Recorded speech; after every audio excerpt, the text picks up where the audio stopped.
threat environment in communities across the country in reaction to the ongoing conflict between Hamas and Israel. Many Americans are fearful of that increased tensions around the conflict could lead to violence in their communities here at home as incidents of anti-Semitic, anti-Arab, and anti-Muslim hate continues to grow. Terrorism, and in particular domestic terrorism, fueled by white supremacist and anti-government ideologies, remains one of the most serious threats to our homeland security. And I look forward to hearing from our witnesses today about how their agencies are working to address both international as well as domestic terrorism. Our nation also faces emerging threats from biological, chemical, nuclear, and radiological weapons, especially if those weapons fall into the wrong hands. I have long been concerned about the danger this poses, which is why I led the effort to reauthorize the Office of Countering Weapons of Mass Destruction and will continue to work towards that end. We must also reauthorize the Chemical Facility Anti-Terrorism Standards Program and ensure that facilities that store or produce chemicals are secure from terrorist threats. We'll also discuss the significant threat that cyber attacks pose to our national and economic security. Bad actors such as foreign agents from China and Russia, cyber criminals and so-called hacktivist groups are constantly adapting, posing a serious risk to our critical infrastructure and to our election security. I am proud of the bipartisan work that this committee has done to strengthen American cybersecurity. Our bipartisan reforms are helping to protect schools, federal agencies, state and local governments, and other targets from cyber attacks. That said, there is a whole lot more we must do to stop criminal hackers and foreign adversaries from exploiting network vulnerabilities, and I look forward to discussing those topics here today. The use of unmanned aircraft systems in our country has also rapidly increased, and while these tools help our economy and law enforcement personnel, they also bring serious security risk. Drones can threaten manned aircraft operations, target large public gatherings, and even be used to transport contraband across our borders. I look forward to hearing what our witnesses have to say about the threat of unmanned aircraft systems and the urgent need to reauthorize the counter-UAS capacities of the federal government, which are set to expire later in November. One of the most serious challenges we face, and one of the toughest to tackle, is that of climate change and natural disasters. This is an existential threat to our planet and continues to affect our national security. As extreme weather events become more common, we have to spend more resources on disaster recovery. Climate change also poses direct threats to our security infrastructure, affecting ports, manufacturing facilities, transportation routes, and many other parts of our supply chains. Today, we'll hear more about how our national security agencies are addressing climate change and what else we must do to mitigate this threat. And finally, this hearing presents a unique opportunity to discuss border security. As we learn more about the administration's work to secure our northern and southern borders, prevent human trafficking, and stop the flow of deadly drugs like fentanyl into our communities. The full range of these threats, from terrorism to drones to climate change, pose great danger to our communities, and our panel of witnesses will provide an essential perspective. They will help us understand what our agencies are doing to mitigate these national security threats and what more Congress and the administration can do to keep every American safe. I look forward to a very productive discussion. Ranking Member Paul, you are recognized for your opening remarks. The Church Committee issued its final report, revealing decades of widespread abuse by federal intelligence agencies against U.S. citizens. The Bipartisan Church Committee outlined countless examples of how the federal government used powers that were meant to counter foreign threats against its own citizens. In an effort to protect society, these abuses happened under presidents of both parties. Domestic groups like the NAACP and the Women's Liberation Group engaged in nonviolent, lawful political expression were targeted and surveilled for contradicting the approved government initiative and narrative. Intelligence agencies use their powers to serve ideological purposes, attempting to covertly influence social policy and political action. The government distorted and exaggerated facts, leveraged mass media, and attacked the leadership of groups it considered to be threats to the social order. One of these so-called threats to social order was Martin Luther King Jr. The purpose of the Church Committee's years-long investigation was to expose the intelligence agency's unlawful overreach into the private lives of Americans. The committee hoped that its findings would result in more transparency and accountability to ensure that these abuses never occurred again. They say history repeats itself, doesn't repeat itself, but it often rhymes. Unfortunately, as we sit here today, I fear that our federal government is still undertaking many of the same tactics that the Church Committee found to be unworthy of democracy and occasionally reminiscent of totalitarian regimes. Federal agencies, including the FBI and the DHS, continue to operate in a manner that is outside the scope of their authorities, wasting taxpayer dollars and infringing on the rights of Americans. Earlier this month, the Fifth Circuit Court of Appeals found that the federal agencies, including the FBI and DHS, likely violated the First Amendment. In fact, the judge said it was one of the worst, if not the worst, violation of the First Amendment in American history. By coercing social media companies to remove speech the government disagreed with related to the origins of COVID-19, pandemic lockdowns, vaccine efficacy, and the Hunter Biden laptop stories. FBI and DHS regularly met with social media companies and pressured them to remove content it deemed as misinformation, including posts and accounts that originated from within the United States and including posts and accounts that are verifiably true. And the censorship of the constitutionally protected speech on social media is just one example of the executive branch actions in recent years weaponizing the federal government against its people. The FBI continues to misuse its authority under Section 702 of the Foreign Intelligence Surveillance Act. You would think we'd be going after foreigners, but we are using the Foreign Intelligence Surveillance Act to go after Americans, as we observed and was done with individuals participating in the George Floyd protests. Unconstitutional access to Americans' activities was instituted against those in the George Floyd protests. DHS warned of violence from Americans who questioned the efficacy and safety of the COVID-19 vaccines and protested government overreach associated with pandemic mitigation measures. These agencies, charged with protecting the security of our nation, targeted parents who protested restrictive COVID-19 policies at school board meetings and labeled Catholics as potential domestic terrorists. It is hardly a surprise that the faith of Americans in their government is dwindling. Instead of focusing on rampant violent crime across the nation and the unprecedented crisis at the border, FBI and DHS are using their resources to surveil and censor law-abiding Americans engaged in constitutionally protected speech. When the federal government's activities are improperly focused inward, legitimate national security threats go unnoticed. The Church Committee highlighted the important point, highlighting that the FBI placed more emphasis on domestic dissent than on organized crime. And its effort to combat foreign spies suffered because of its focus on American protest groups. The narratives from the past and the present draw a concerning parallel. The lessons of the Church Committee report resonate nearly 50 years later, yet the cycle of executive branch overreach continues. The American people deserve accountability from the federal government, and Congress cannot continue to abdicate its constitutional duty to conduct oversight. As the Church Committee aptly pointed out, power must be checked and balanced, and the preservation of liberty requires the restraint of laws. It is our responsibility to ensure that the principles of American democracy endure, and I hope my colleagues on both sides of the aisle will work with me to do just that. It is the practice of the Homeland Security and Governmental Affairs Committee to swear in witnesses. So if each of our witnesses would please stand and raise your right hand. Do you swear the testimony you will give before this committee will be the truth, the whole truth, and nothing but the truth, so help you God? Thank you. You may be seated. Secretary Alejandro Mayorkas is the 7th Secretary of the Department of Homeland Security. Secretary Mayorkas has led a distinguished career over 3 decades as a law enforcement official and a lawyer in the private sector. He has served as the department's Deputy Secretary, as Director of U.S. Citizenship and Immigration Services, and at the Department of Justice as Assistant United States Attorney in the Central District of California.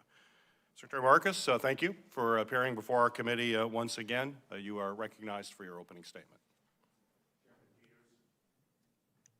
Chairman Peters, Ranking Member Paul, distinguished members of this committee. In September, the Department of Homeland Security published the 2024 Homeland Threat Assessment, laying out the most direct, pressing threats to our security. Already, in the weeks since the assessment was published, the world has changed. Hamas terrorists horrifically attacked thousands of innocent men, women, and children in Israel on October 7th, brutally murdering, wounding, and taking hostages of all ages. In the days and weeks since, we have responded to an increase in threats against Jewish, Muslim, and Arab American communities and institutions across our country. Hate directed at Jewish students, communities, and institutions add to a pre-existing increase in the level of anti-Semitism in the United States and around the world. As the last few weeks have shown, the threat environment our department is charged with confronting has evolved and expanded constantly in the 20 years since our founding after 9/11. Today, individuals radicalized to violence can terrorize using a vehicle or a firearm. A transnational criminal organization needs only to conceal 2.2 pounds of fentanyl in a commercial truck or passenger car crossing through our land port of entry to kill as many as 500,000 people. Lone actors in nation-states such as Russia, Iran, and the People's Republic of China can use computer code to steal sensitive personal information, shut down critical infrastructure, and extort millions in ransom payments. Compromising deepfake images can exploit and ruin the life of a young person. Extreme heat, wildfires, and devastating hurricanes are increasing in frequency and severity. And our department's founding rationale, the threat posed by foreign terrorists using weapons of mass destruction, remains. The 260,000 men and women of the Department of Homeland Security work every day to mitigate these threats and many more. I am immensely proud to be here today on their behalf to discuss the work they do, the challenges they face, and most importantly, the support they require from Congress to do their jobs. Thank you for the opportunity to do so. I would like to focus today on two such means of critical, urgent support. First, Congress must not allow key DHS authorities to lapse. Our department's authority to implement the chemical facility anti-terrorism standards expired on July 28th. That means the Cybersecurity and Infrastructure Security Agency is barred from inspecting over 3,000 high-risk chemical facilities, identifying who is accessing them and whether they are stockpiling dangerous chemicals. Historically, more than a third of inspections identify at least one gap in a facility's security.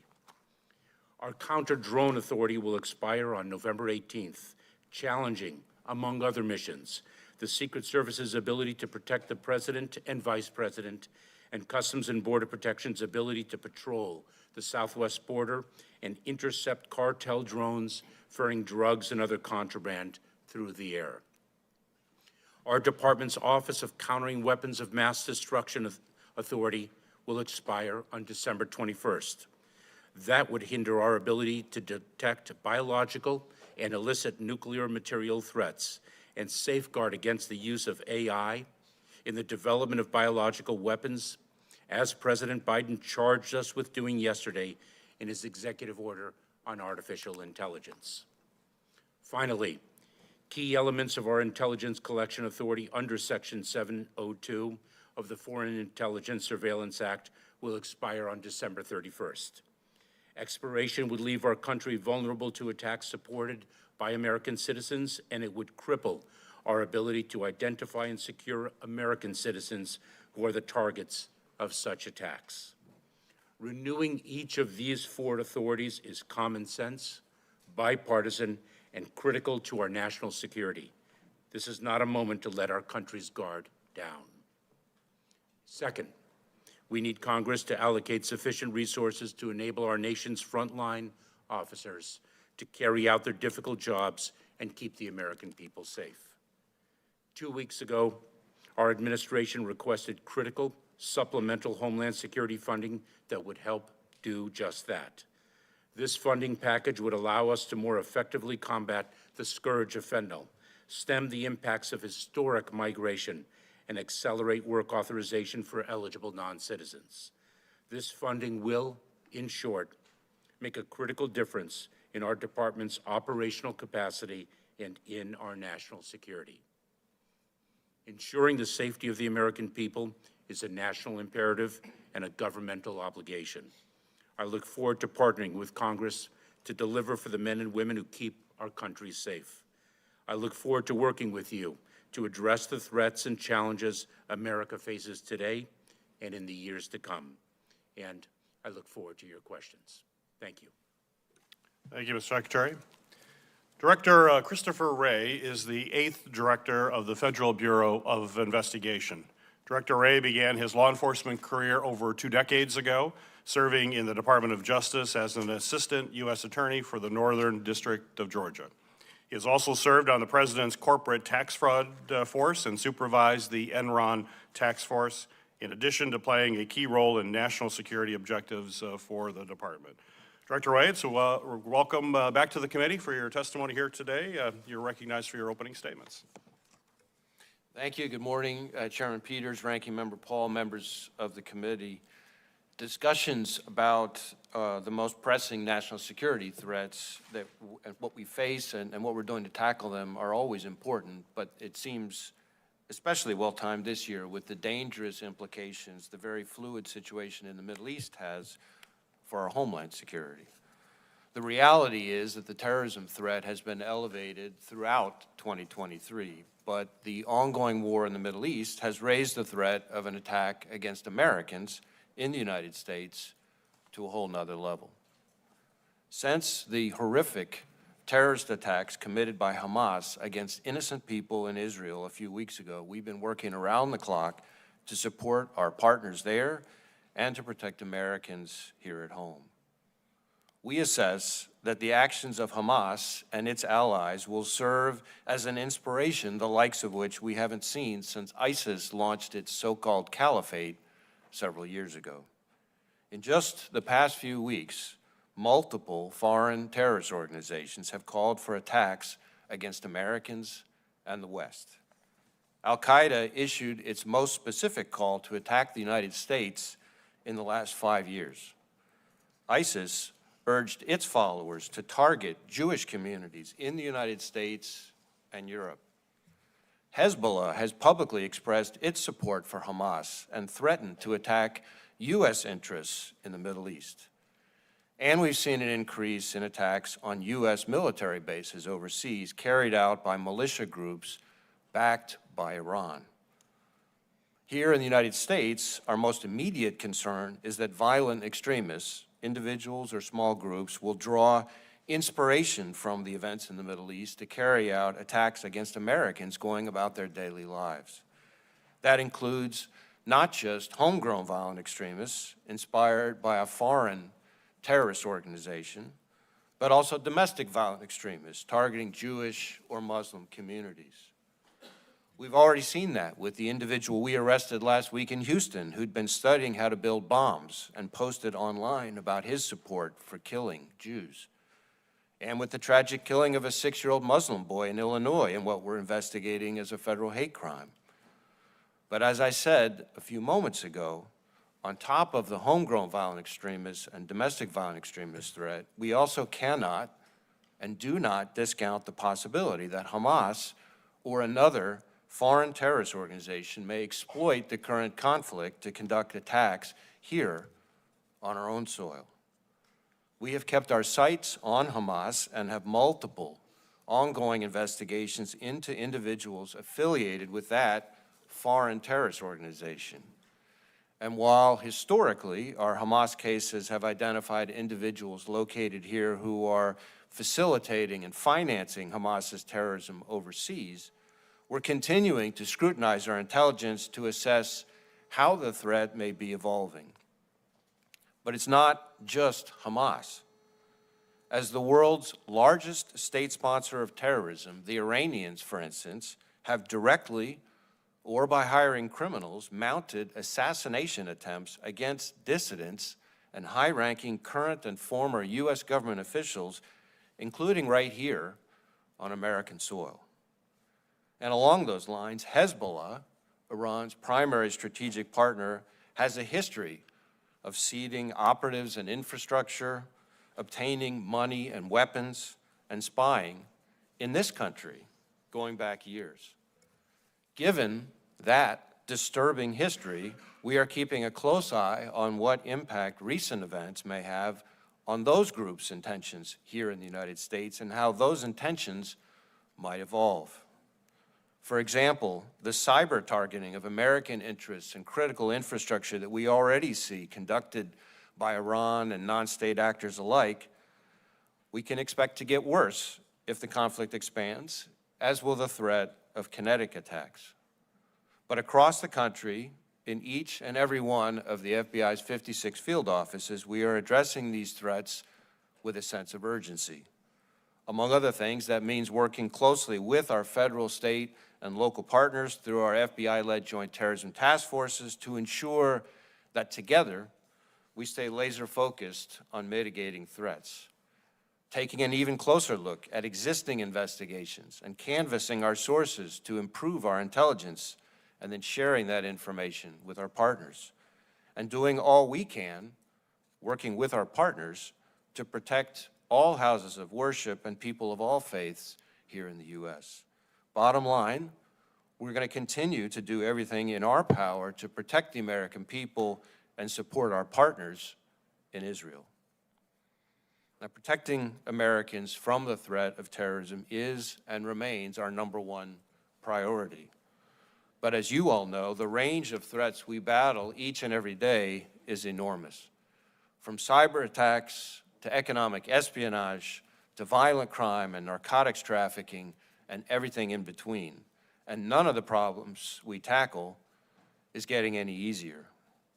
But we have continued to work to outpace our adversaries by disrupting over 40% more cyber operations last year and arresting over 60% more cyber criminals than the year before. We're aggressively working to protect America's economic security from China's relentless efforts to steal our innovation and intellectual property, with around 2,000 active investigations across all 56 FBI field offices.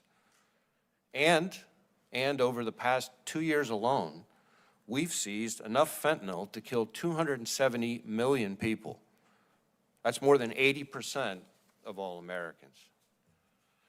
Now, I am incredibly proud of the FBI's 38,000 skilled and dedicated professionals who tackle these complex challenges to protect their fellow Americans, which leads me to my final point.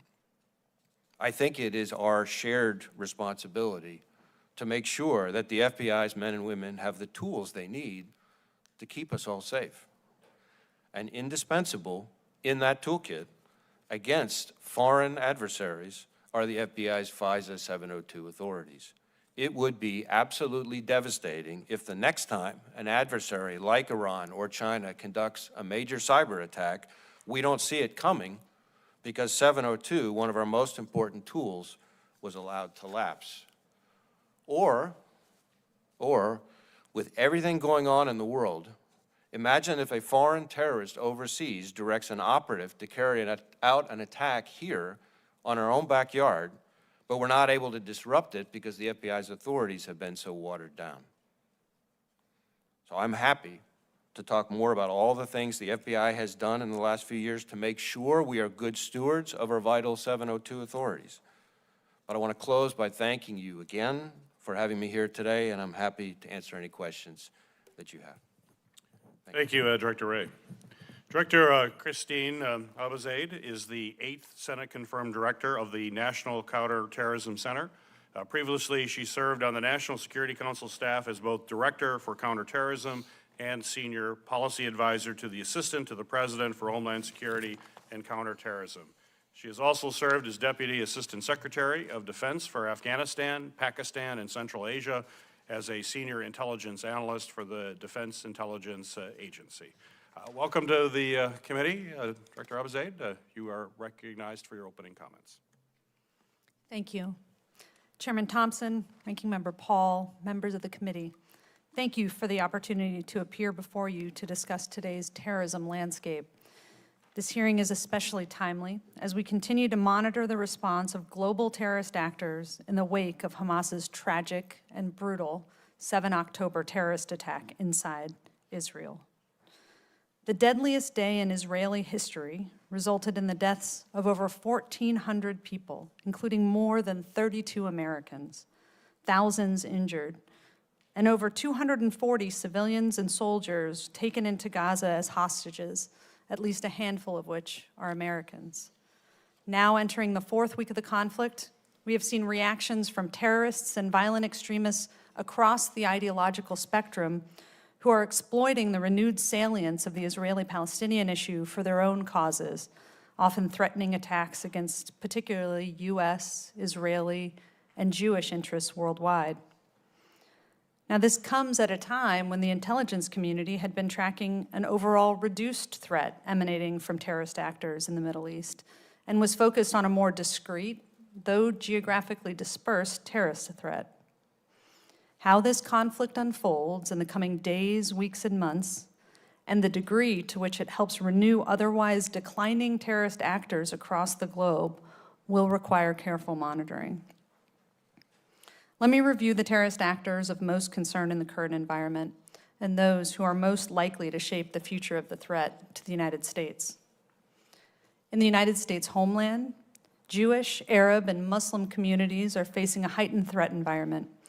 Here, we remain concerned about lone actors mobilizing to violence against innocent civilians inspired by Hamas's attacks or by other groups' calls for terrorism. This is consistent with our years-long assessment that the individual or small cells of violent extremists, whether inspired by al-Qaeda, by ISIS, by a racial or ethnic animus or other causes, are the most likely to carry out a successful attack in the United States or Europe. In addition to lone actors, hierarchically organized groups like al-Qaeda and ISIS remain of concern. They are seeking to capitalize on this moment to galvanize supporters and organize for attacks. Their ability to do so from their core operating arenas is much diminished after years of counterterrorism pressure, but we are monitoring closely any attempts to leverage this crisis to rebuild or refocus against the United States. Of particular concern are the ISIS and al-Qaeda affiliates in West and East Africa, the al-Qaeda branch in Yemen, and the ISIS branch that is operating out of Afghanistan. Patients are more than their disease. That's why for over 100 years, Novo Nordisk has focused on treatments to defeat chronic and rare diseases and help everyone meet their moment. Your disease doesn't define you, so what will? Novo Nordisk, driving change. More regionally, Iran and its proxies are a significant concern, principally for their ability to generate attacks in the Middle East that could have significant escalatory consequences. While we have no intelligence to indicate that Iran or its proxies had foreknowledge of Hamas's 7 October attack, we remain focused on Iranian and Iranian-linked activity in support of Hamas and directed against the United States since the conflict's outbreak. Already, Iranian-aligned militant groups have conducted over 24 attacks against U.S. forces in Iraq and Syria using rockets and unmanned aerial systems.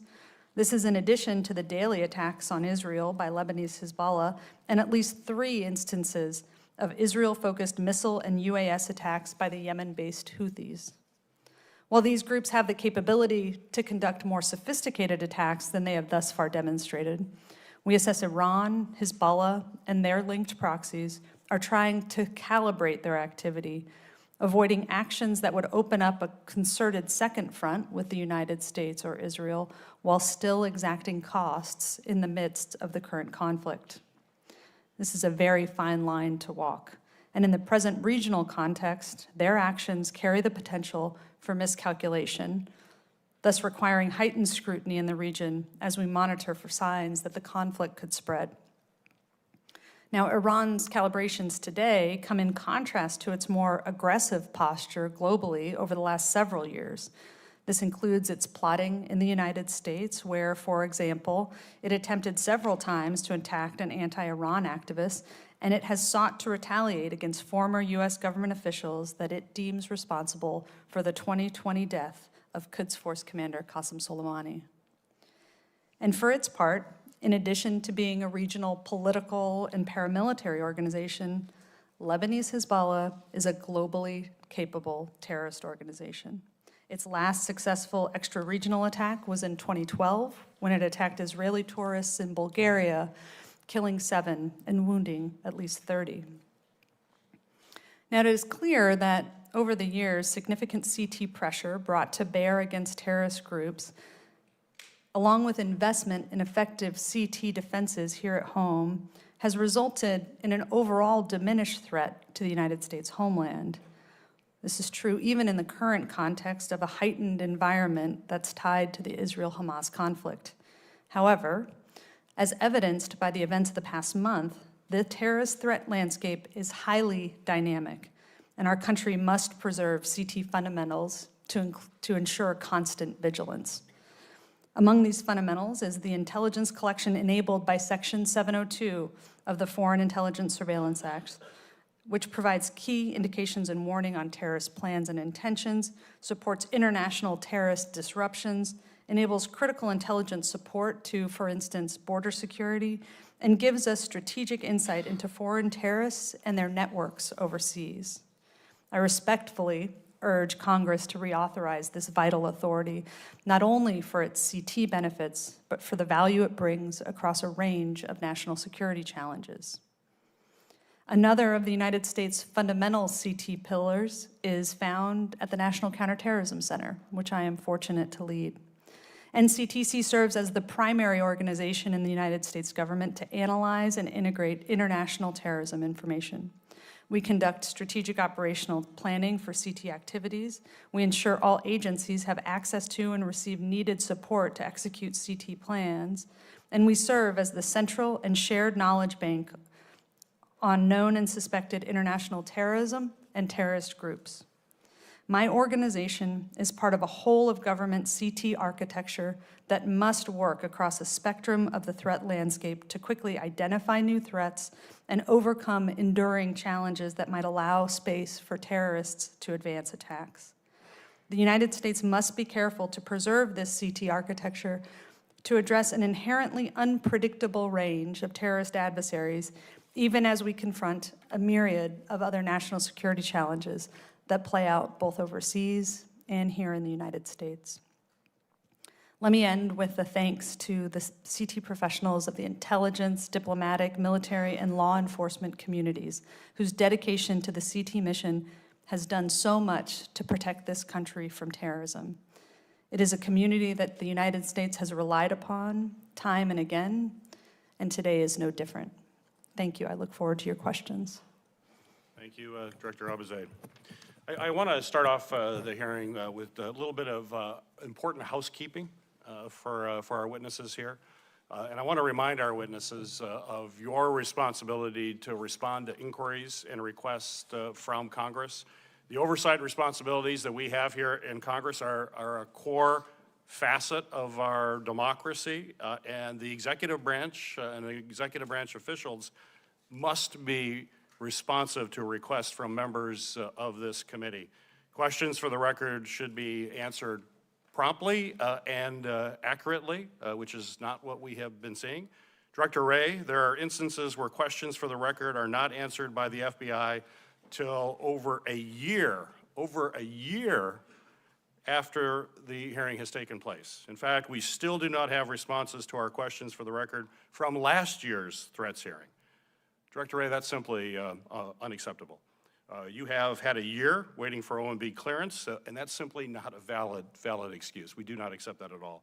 Can I have your commitment, as well as our other witnesses here, to prioritize QFRs for this hearing and return members' requests as promptly and as quickly as possible? And what is that time frame?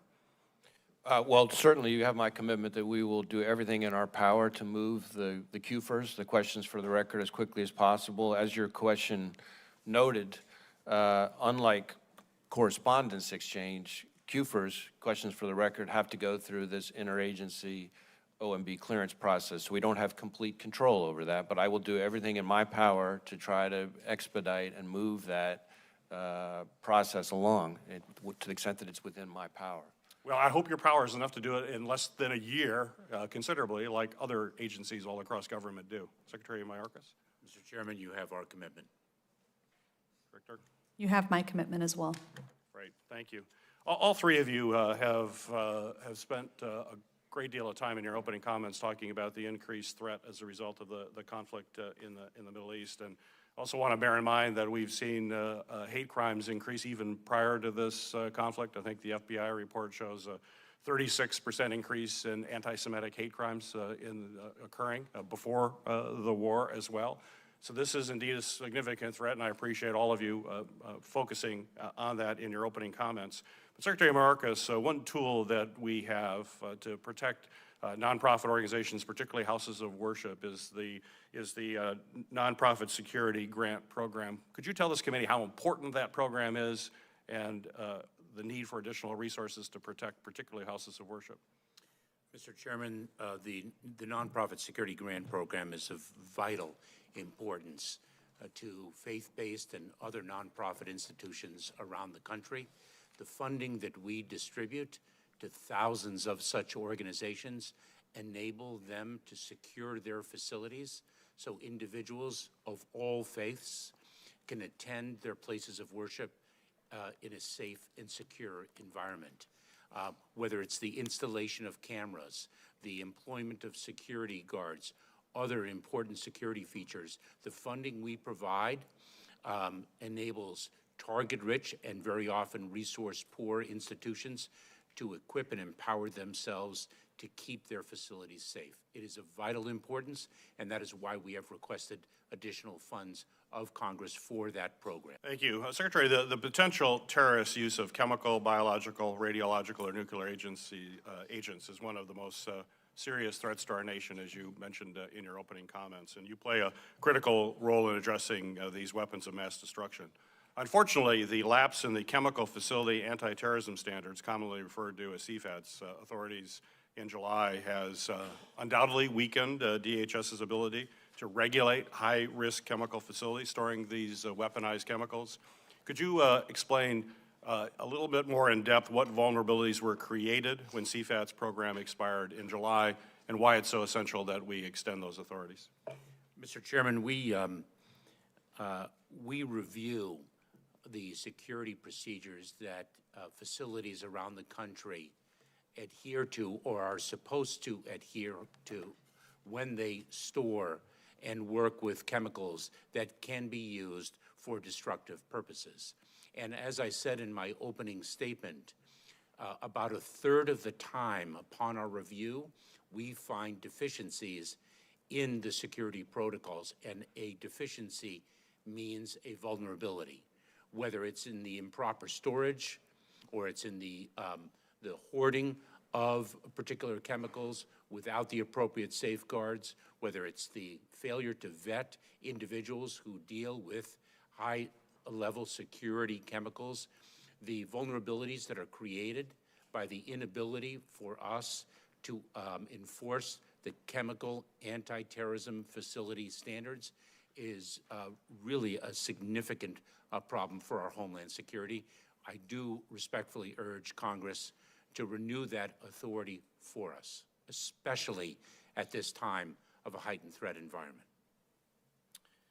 Secretary, we also have another authority, the CWMD office that basically serves as the focal point for the DHS to counter these threats and others. That will expire on December 21st of 23. Could you explain as to why it's so important that we have an extension of that critical authority? Mr. Chairman, we see adverse nation states conduct research with respect to their capacity to use weapons of mass destruction against the United States of America in the future. I met with our workforce in our CWMD office just this past Friday, our Countering Weapons of Mass Destruction office. They are fearful that their critical authorities that they employ every day to keep the homeland safe will indeed expire.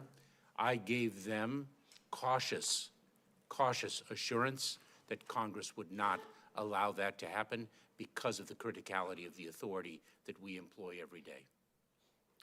Thank you, Mr. Secretary. Ranking Member Paul, you're recognized for your questions. Secretary Mayorkas, is DHS still meeting with social media companies to discuss content moderation? Ranking Member Paul, you and I have discussed this before. We do not meet with social media companies for the purpose of instructing them to take down content. You have never had any meetings with the social media companies to discuss content moderation? What we have done in the past, Ranking Member Paul, as I shared with you previously, is we, along with other federal agencies, have met with social media companies in a public-private partnership to speak of the threats to the homeland so that those companies are alert to them. Do you We think do a not threat? Do instruct you think them. a threat to the homeland is a discussion of vaccine efficacy?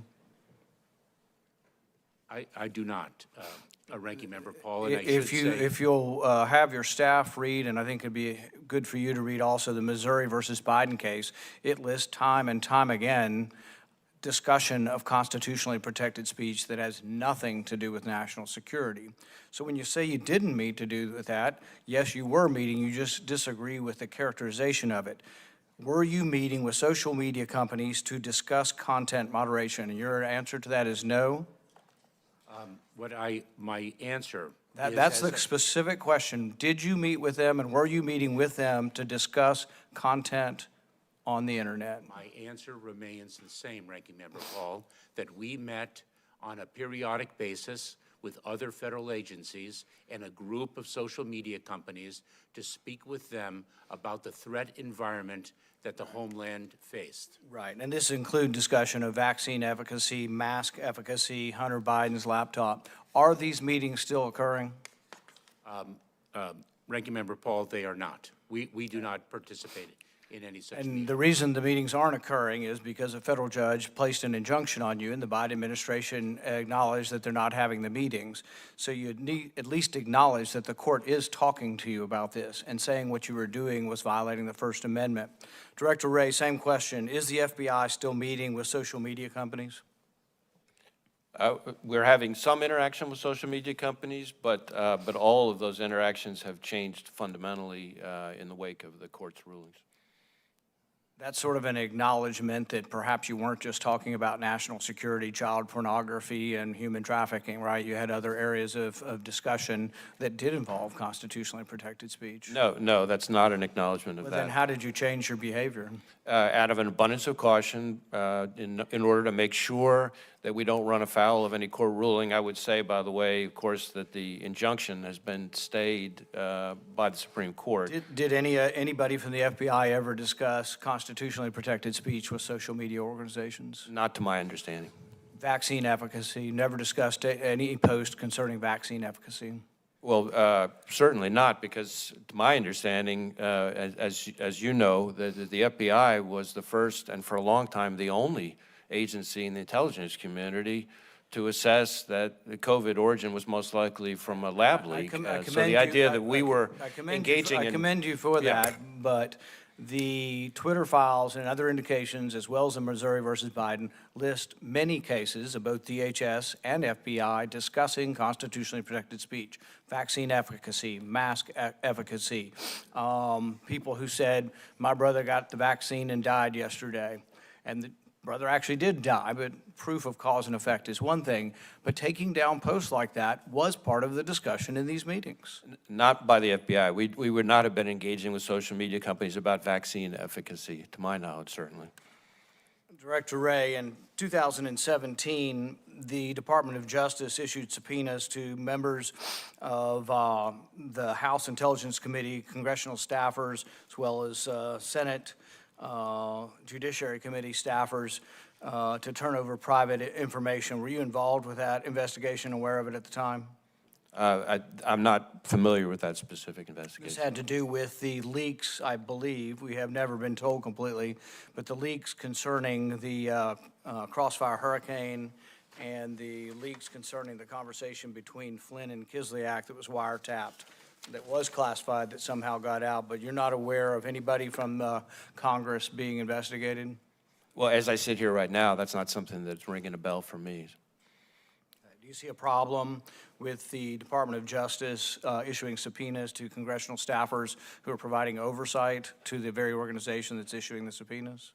Well, certainly, anytime there's an investigative activity that touches upon a separate branch of government, namely the legislative branch, it has to be done extraordinarily carefully, and there are all kinds of policies that the department has in place to make sure that that's done appropriately. Director Wray, did the FBI pay Twitter money to moderate content moderation? I'm not aware of us paying money to moderate content there or anywhere else. What was the $3 million for that the FBI gave that's been revealed in Twitter files, which has been characterized by those writing the Twitter files as payment for content moderation? Basically, they said Twitter, you know, you guys were meeting with them all the time, and you had them taking down so many posts, they said, well, gosh, it's a lot of work, why don't you pay us? And so you did, you paid them $3 million. Are you aware of the payment? Well, I'm not aware of that specific payment, but I can tell you that when it comes to payments, going back well over 4 decades, when we are required by federal law, when a company, like in this instance a provider, goes through expenses to produce information, we're required to reimburse them for those expenses. And so I think that a lot of the questions about payments revolve around exactly that. And you will repeat under oath that there was never any discussion of the FBI to take down constitutionally protected speech. You think it's all national security, child pornography, sex trafficking, no discussion of constitutionally protected speech, because this is all going to come out, and a lot of it's come out already in depositions, but you're saying there was never any discussion by any of your agents in any of these meetings of constitutionally protected speech being taken down? To my knowledge, our agents conducted themselves in compliance with the law throughout. Same question to Secretary Mayorkas. You're not aware of your agents ever discussing any constitutionally protected speech with any of the social media companies? The same answer as Director Wray provided to you, Ranking Member Paul. Thank you, Ranking Member Paul. Senator Hassan, you're recognized for your questions. Thank you, Mr. Chair, and thank you and the ranking member for having this hearing. To our witnesses, thank you for being here today. Thank you for your work, and please thank the women and men who serve with you for their extraordinary work, all directed at keeping us safe, secure, and free. I want to start with a question to Secretary Mayorkas and Director Wray. We're dealing with a constantly evolving fentanyl epidemic in this country. Transnational criminal organizations in China and Mexico change tactics frequently, but they continue to be responsible for the vast quantities of fentanyl that is smuggled into the United States, an issue that I and other senators raised with senior Chinese leaders last month, including President Xi, on our recent bipartisan CODEL. Some Chinese exporters even advertise their ability to evade customs and inspections and seizures as they advertise the availability of precursors. When it comes to U.S. law enforcement, what specific steps are DHS and the FBI taking to disrupt and dismantle the transnational criminal organizations that are supplying chemical precursors and manufacturing and smuggling fentanyl and other drugs into the U.S.? And we'll start with you, Mr. Secretary. Senator, we have a multi-pronged approach to the scourge of fentanyl and attacking the transnational criminal organizations that peddle and smuggle in it. We have transnational criminal investigative units resident in other countries to dismantle and disrupt the cartels, along with our law enforcement partners in those countries. We have operations here that our personnel undertake to stop the flow of precursor chemicals, to interdict the equipment that is used in the manufacture of fentanyl, and to interdict the finished product. Operation Blue Lotus is one example, Operation Artemis, and so many others. We have surged our personnel and resources to, in fact, interdict more fentanyl than ever before? Thank you, Director Wray.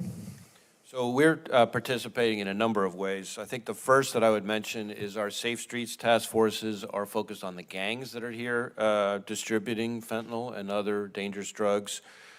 We just, for example, just this past month, I guess in September, our Phoenix office, working with our partners, seized something like 400,000 pills. That kind of seizure is becoming almost routine. So there's the distribution side here by the gangs. Our transnational organized crime task forces are focused on the cartel leadership, the source of supply. We have, I think, 380 investigations just into cartel leadership that we're conducting. We also, I think a third I would mention is we have something called J-Code, which focuses on darknet trafficking and dismantling darknet marketplaces of fentanyl and other substances. We also have things like a prescription drug initiative that's focused on pill mills and the providers that contribute to the problem. And then the last thing I think I would mention is we do a number of things to try to raise awareness. A while back, working with DEA, for example, we put out a movie called Chasing the Dragon, which was put into schools everywhere. And we have a number of similar outreach efforts to try to reach students and others on the awareness side. So distribution, supply, darknet, prescription drugs, and awareness. Thank you very much, and thank you for your efforts. I want to follow up on another theme that Director Wray raised in his testimony, and I'll actually pose this to Director Abizaid and Director Wray. After Hamas's attack in Israel, I think we've all grown concerned, and Director Wray, you mentioned it, that the attack will embolden other terrorist organizations. Have the Hamas terrorist attacks been used by other terrorist organizations in their messaging and propaganda? And I'll start with you, Director Abizaid. Yes, it's absolutely been a feature of messaging and propaganda since the attacks. We've seen it from al-Qaeda affiliates, almost every single one. We've also seen it from ISIS, which ideologically isn't aligned with a group like Hamas, but is still leveraging this current conflict to try and sow the kind of violence, bring adherents to its cause in sort of an exploitative way. Director Wray, how does the FBI assess the impact of this propaganda on the threat of homeland violent extremists or other lone wolf actors? So we have for some time expressed concern, including in our hearings with this committee each fall, that lone actors, homegrown violent extremists inspired by foreign terrorist organizations are in many ways the biggest threat we face here in the homeland. And those lone actors will draw inspiration from all sorts of things. And so to have this many foreign terrorist organizations, this explicitly calling for attacks, significantly, as I said in my opening statement, significantly takes the threat level, the threat environment, the risk to a whole nother level here. Thank you. A question for Director Wray and Secretary Mayorkas, really following up again on that theme. Hamas's depraved terrorist attack against Israel and the resulting war has really shaken Jewish, Muslim, and other communities all across the world. And Hamas's attack comes amid a growing crisis of violence against religious communities in the United States. New Hampshire Jewish leaders tell me that their congregants are scared to go to synagogue. They are scared to attend even in the cases where a synagogue is able to hire private security to protect worship services. So what are your organization's assessment of domestic threats against religious communities following Hamas's terrorist attack, and what steps are your organizations taking to protect houses of worship and other faith-based organizations? And we'll start with you, Mr. Secretary, and then Director Wray.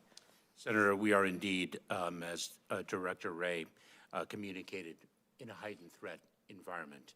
We in the Department of Homeland Security, in partnership with the Federal Bureau of Investigation, are taking a number of steps.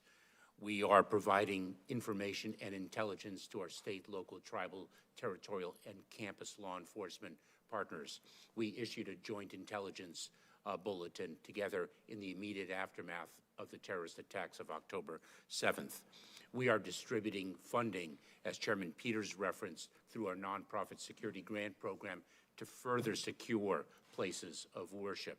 We are engaging extensively with faith communities, speaking with them about the steps they can take to ensure that the individuals who continue to practice their faith, which is so foundational, are able to do so with a sense of security. We have protective security advisors in each state throughout the country who are providing critical advice to faith communities and communities, by the way, of all faiths. Thank you. And briefly, Director Wray. We are tackling it both through investigations and outreach and intelligence sharing. Investigations both through all 56 Joint Terrorism Task Forces. And on the hate crime side, we've elevated hate crimes to a national threat priority. We've done lots of outreach with the Jewish community, both nationally with organizations. I've personally participated any number of times, and then each of our field offices does as well. We've done active shooter training for those houses of worship, et cetera. But the reality is that the Jewish community is uniquely targeted by pretty much every terrorist organization across the spectrum. And when you look at a group that makes up 2.4% roughly of the American population, it should be jarring to everyone that that same population accounts for something like 60% of all religious-based hate crimes. And so they need our help. Thank you. And Mr. Chair, thank you for your indulgence. Thank you, Senator Heston. Senator Johnson, you're recognized for your questions. Thank you, Mr. Chairman. Secretary Mayorkas, I think you're familiar with my chart. I started developing this as chairman of this committee. Dates back quite a few years now. It's changed over the years. It used to be titled Southwest Border in Apprehensions. That's back in the good old days when we actually apprehended, detained, and oftentimes deported.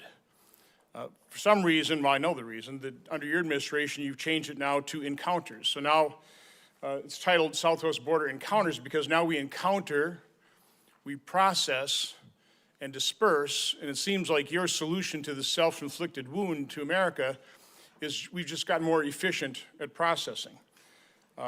I can't quite honestly think of a greater threat to America than what is represented by this chart.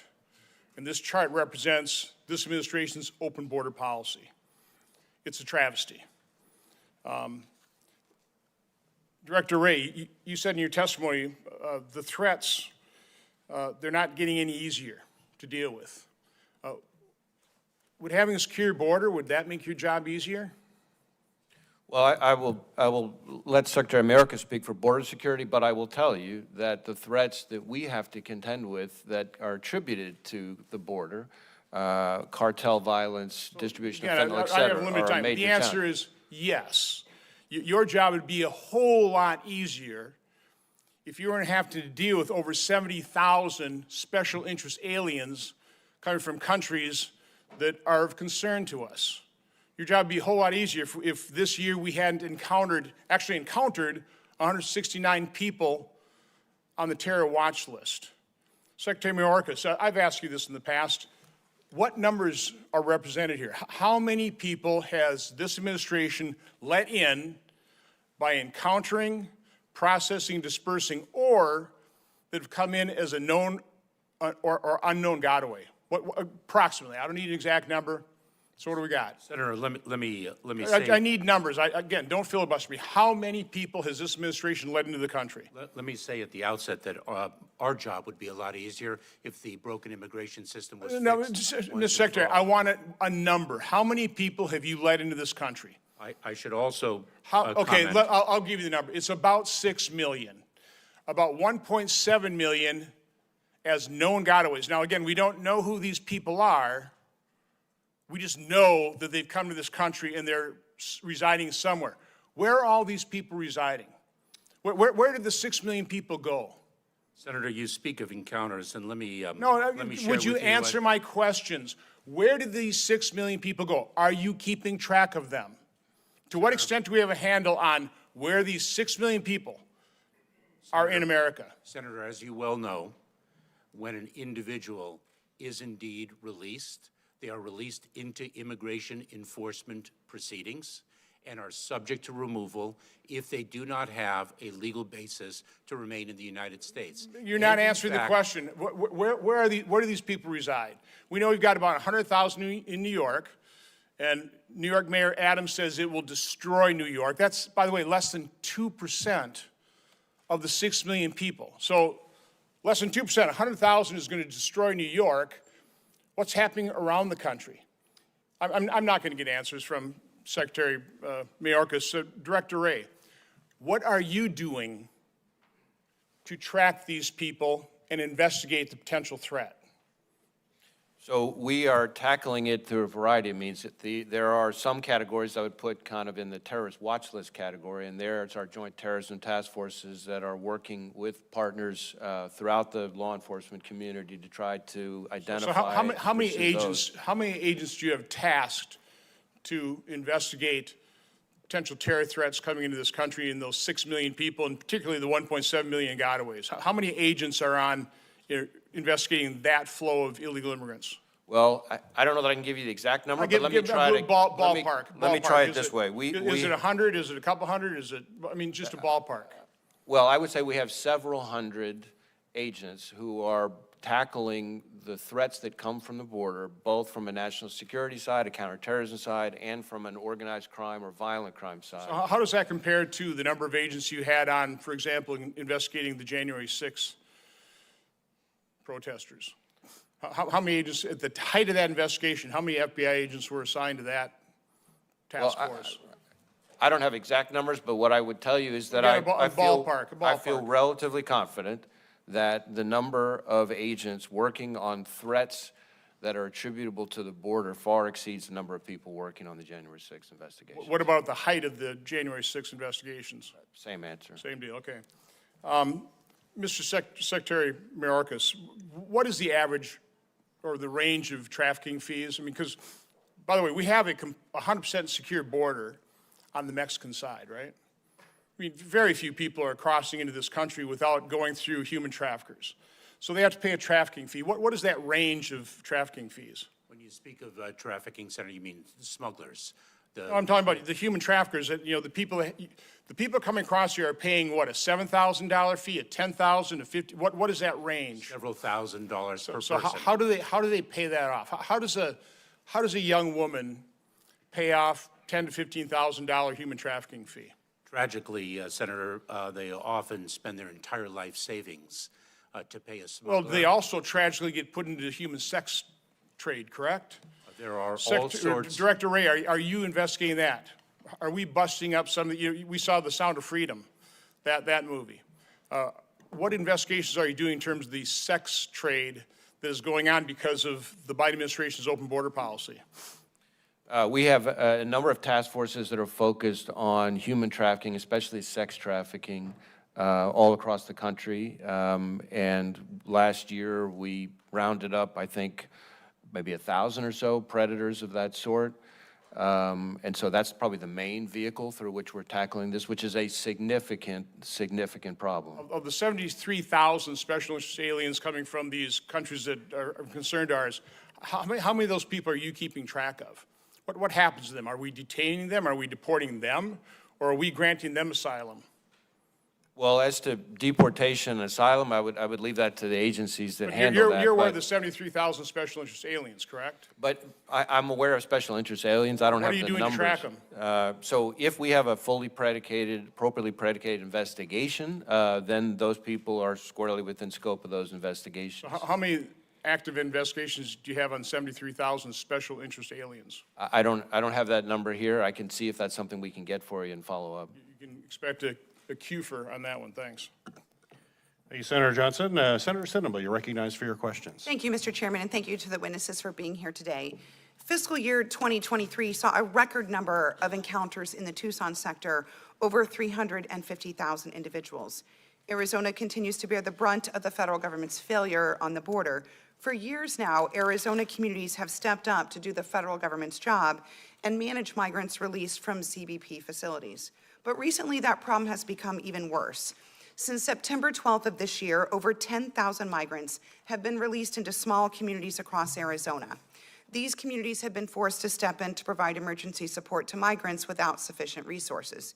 In Bisbee, a town of about 5,000 people without bus service to either Tucson or Phoenix, local leaders turned the city council chambers into an emergency shelter so that migrants would no longer be dumped in a grocery store parking lot. Now, this is not the time for partisan rhetoric. Our current system is not working, and communities and migrants are suffering. Our communities are in crisis, and dangerous drugs like fentanyl are killing thousands of Americans each year.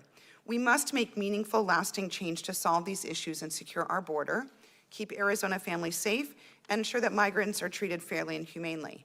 My first question is for you, Secretary Mayorkas. Since September, the southwest border was so overwhelmed by migrant encounters that CBP has reassigned port officers from southwest borderland ports of entry to help process migrants. These reassignments have increased wait times at Arizona ports, and operations were recently suspended at the Bridge of Americas port in Texas. Reassigning port officers hinders legal trade and travel between the U.S. and Mexico and has an immediate impact on the economies of border states. Our border ports are already under strain from the border crisis because they're processing hundreds of migrants each day. They cannot afford to lose more officers. So what steps is DHS taking to return Southwest Border Port officers to their ports and to prevent the need for such reassignments in the future? Senator, thank you very much, and you and I have spoken about the challenge in the Tucson sector. We're taking a number of steps. Number one, we achieved an enforcement milestone in negotiating with Venezuela, our ability to repatriate Venezuelan nationals who do not qualify for relief in the United States. Since then, we have seen a significant drop in the number of individuals from Venezuela encountered at our southern border. Two, we have sought from Congress additional funds for the hiring of additional field office personnel in Customs and Border Protection and other resources to address the chronically underfunded U.S. Customs and Border Protection and other federal agencies. And three, we are hopeful that the broken immigration system under which we operate will be fixed. Thank you. As you know, Arizona communities are at a breaking point. We don't have sufficient resources to handle the high numbers of migrants, and the Shelter and Services Program is not doing enough to support them. One of the major issues is that FEMA is not allowing any margin of error for A numbers. We've spoken about this before. With so many migrants being released each day, the NGOs are struggling to keep up, and there's a natural amount of human error. FEMA has stated that there's no allowance for human error, and anytime there's a mistake in an A number, the NGO does not receive reimbursement for services for that migrant. Additionally, handling sensitive A numbers without any guidelines or best practices creates significant liability for Arizona's NGOs. As you and I have spoken, I've requested that FEMA, and indeed said that they must, include a 3 to 5% allowance for a margin of error for recording A numbers. FEMA must also include guidance for NGOs on how to safely handle this sensitive information. Is this something that DHS can administer and implement administratively?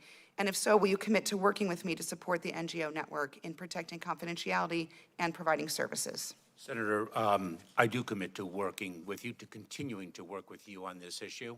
There is a tension here. On the one hand, you correctly identify the potential for human error and how we need to accommodate for that. On the other hand, what we do not want to do is distribute funds to an organization for the processing of an individual who has evaded law enforcement and not been processed and put into immigration enforcement proceedings. We will work with you, and you have my commitment. Thank you. This question is for the panel. Earlier this month, the FBI and DHS issued a joint public service announcement warning of an increase of reports of threats against Jewish, Muslim, and Arab communities and institutions due to the horrific terrorist attack in Israel and the ongoing Israel-Hamas war. From the senseless murder of a 6-year-old boy in Illinois to over 300 recorded anti-Semitic incidents between October 7th and October 23rd, hate and the threat of hate-based violence is exploding across the country. Director Wray, what additional steps is the FBI taking to track hate-based violence across the United States, and what additional support do you need from Congress? And for Secretary Mayorkas and Director Abizade. I was not close at all. How does the accuracy of data regarding hate-based violence or threats of violence help your organizations better protect the U.S.? Director Wray. So we've done a number of things. First, we've increased the outreach to state and local law enforcement and others to improve the reporting of hate crimes, as well as outreach to faith-based communities, because one of the things we know about hate crimes is that they're chronically underreported. So we've had a lot of engagement there, and that undoubtedly contributes to the increase in reported hate crimes. But in addition to that, we've created a domestic terrorism hate crimes fusion cell to try to get at offenses, hate-based violent extremist offenses against the faith-based communities, which could be either domestic terrorism or hate crimes. And so the idea was to bring the expertise of both together. That has in turn led to some of the first proactive hate crimes cases, including in particular, the one that I can think of is a disruption of an attempted bombing of a synagogue. So we've had a number of cases like that that we're doing. So we've also elevated hate crimes to a national threat priority. So it's extensive outreach to faith-based communities and it's extensive investigations. Just in the few years that I've been director, we've had quite a number of attacks or attempted attacks on synagogues that we have disrupted. Attempted bombings of synagogues in Colorado and Nevada, attempted shootings up of synagogues in California. Obviously, we had the Colleyville situation. I personally have been to the crime scene at Tree of Life. So it is a major problem and something we're actively engaged in. Forgive me, Senator, the tracking of information enables us to most ably and efficiently allocate the resources we have to the communities most in need at a particular time. And Senator, our organization is focused on the foreign nexus of a threat, and anything that helps us better understand what's happening here domestically and understand it in the context of the global environment is critically important. So whether that's racially or ethnically motivated violent extremist attacks here, in Brazil, in Bratislava, whether that's Al-Qaeda or ISIS-inspired terrorist attacks here or in any other part of the world, that total picture of the global threat environment is absolutely critical to our understanding. Thank you, Mr. Chair. Thank you, Senator Sinema. Senator Langford, you're recognized for your questions. Chairman, thank you. Thank you all for being here. Secretary Mayorkas, let me set a context piece in here that you know extremely well. You served during the Obama administration as well and working on immigration issues. And you and I have spoken about this often, and you've been very clear to be able to say the system is broken. In fact, the last time we had this hearing, we had the same conversation. I pulled a quote on it. You said, the asylum system is broken. Our entire immigration system is broken. There's unanimity about that. We have hope that Congress will reform a broken system. I went back and pulled the asylum numbers from 2010 to be able to see how many asylum requests did we have across our southwest border in 2010. In 2010, we had 21,000 asylum requests for the year across our southwest border. Now we often have that in 3 days. It's an enormous shift. You also had a piece that you just put out, an op-ed piece in the Washington Post, where you state that the supplemental funding request is not a long-term solution to a deep-seated problem. We need changes in our national immigration law. So I'd like to zero in on that conversation today. What are the key changes that need to happen in the law? And I'm going to go through quite a few issues here. Hit the high points. What are the things that need to be able to change? Senator, we need a functioning system that marries labor supply with labor demand. We need a functioning system in the asylum arena so that our core value of providing humanitarian relief to those in need who qualify is actually executed with efficiency and with speed, and the ability to remove individuals who do not qualify is similarly executed with efficiency and speed. We need to provide a lawful pathway to citizenship for so many millions of people who have been resident in the United States and productive contributors to our country's prosperity. We need to take care of the young people who know no home other than America, the dreamers who have contributed so much. Those are some of the elements. Secretary Mayorkas, several of those things don't reduce the number of people coming. They're dealing with people that are physically present here. And as you and I both know, if there's a family member physically present here, that incentivizes another family member to be able to come and to be able to join them. That actually accelerates the process. When we have 21,000 people requesting asylum in 2010, and we have millions now, how do we reduce that flow specifically on asylum? Is it clarifying the definition of asylum? What is that needs to happen on asylum? So we have taken important steps in that regard within the context of a broken But is immigration system. policy changes needed? Yes, policy changes are needed, but let me, if I may, Senator, provide context. We have currently, right now in the world, the greatest number of displaced individuals in decades and decades, and that is true with respect to our hemisphere. I get it, but I don't mean to interrupt on this. I am limited on time, but that doesn't excuse, for instance, the Wall Street Journal had a piece this past week about 45,000 Indians coming to the United States to request asylum, and it tracks the different flights of different countries they're going through, including France, to be able to get to the United States, to be able to catch a flight, to be able to get a truck, to be able to come over to our border and request asylum. So it's a very different thing to be able to say we have migration happening around the country when really what we have is a pull factor, one of the greatest economies in the world, that people that want to be able to come here to work go through the process to be able to do whatever it takes to be able to get here, because then they can request asylum and cross our border. They're going through multiple other countries that would definitely be safe countries to be able to go in, but they want to come to the United States, and I don't blame them. It's a great country, but they're not coming through a legal pathway in that. They're coming through with an asylum definition that's so broad that it's inviting them to come, and it's just accelerating. You agree or disagree with that? Senator, there are many different concepts that you articulated in the statement preceding the question you posed to me. The asylum system needs to be reformed from top to bottom. All right, I'm glad to be able to jump in on that. It's been interesting, a lot of people don't know this, that a lot of people are coming across the border, they're remaining to go through a series of hearings for something called withholding. That is a number that's rapidly rising as well. Are there changes needed in clarification to be able to make sure that decisions can be made faster on the issue of withholding? Yes, Senator, you are speaking of withholding of removal. Yes. It is one element. The companion element is the Convention Against Torture. Our system needs to be able to work efficiently and expeditiously while not compromising due process. How do we deal with recalcitrant countries as well? You've dealt with that in Venezuela, for instance, as you mentioned earlier. We're now 1 year into the Venezuela program. If we go back a year ago, we had about 22,000 Venezuelans that are coming through in a month.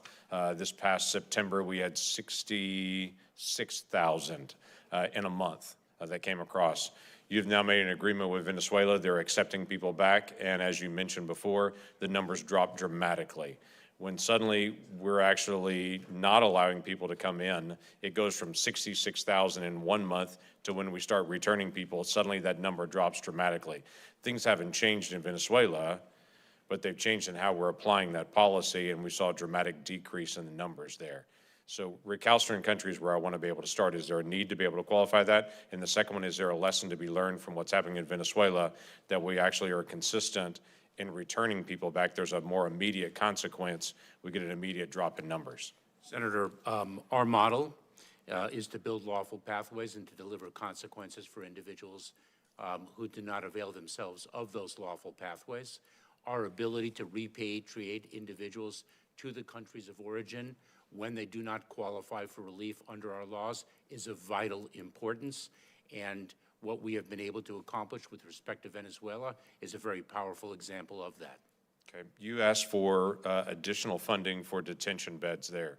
What is the right number to be able to process individuals near the border, to be able to make decisions and to be able to respond, rather than having to release so many individuals on their own recognizance and saying, we'll follow up with you in the days ahead. We don't have time to process now. Senator, we have been employing expedited removal. But most people are actually not removed quickly, though they have the title expedited removal. It may be years before they're actually removed. We actually have been able to remove people under that process expeditiously, as its title would indicate, and the additional detention beds that we have sought in our supplemental funding request is to be able to expand expedited removal consistent with the model that I outlined. Okay, thank you. Thank you, Mr. Chairman. Thank you, Senator Langford. Senator Rosen, you're recognized for your questions. Thank you, Chairman Peters, Ranking Member Paul, and for holding this important hearing. I also want to thank the witnesses for their testimony today, and Secretary Mayorkas, I want to thank you for working with my office and the entire Nevada delegation to ensure that the upcoming Formula One Grand Prix, just in a few weeks, has the federal interagency security support it needed. We raised that SEER rating, and we appreciate it. I'm going to go right into border security, Mr. Secretary. As you know, fentanyl is destroying communities across the country, Nevada, no exception. According to the CDC, we lost a staggering 949 Nevadans to opioid overdose deaths in 2021 alone, and the problem only continues to get worse. As I've stated before, stopping the influx of these deadly drugs starts by strengthening our border security through a significant increase in resources. That's why earlier this month, I joined with several of my colleagues in urging President Biden to allocate additional funds and resources to end the flow of fentanyl at our southwest border. So, Mr. Secretary, as the Senate considers the administration's supplemental funding request and looks to prioritize what is most critical for that package, what additional resources can Congress allocate to DHS specifically to strengthen your ability, the department's ability, to detect and intercept fentanyl at our ports of entry so we can address the worsening crisis? Thank you very much, Senator. The scourge of fentanyl has been building year over year for more than five years. We have sought in the supplemental funding request additional resources for the Department of Homeland Security to combat the fentanyl epidemic. Specifically, we have sought approximately $850 million for enhanced technology, our non-intrusive inspection technology. We have also sought funds for additional officers so that they can deploy to the ports of entry where the predominant amount of fentanyl is smuggled through passenger vehicles and commercial trucks, so that we can interdict more of the fentanyl. We are accomplishing that at an unprecedented level because of the incredible personnel that we have and the strategies that we are employing to maximize results. Thank you. I want to move now to something that is rising anti-Semitism. How do we counter that?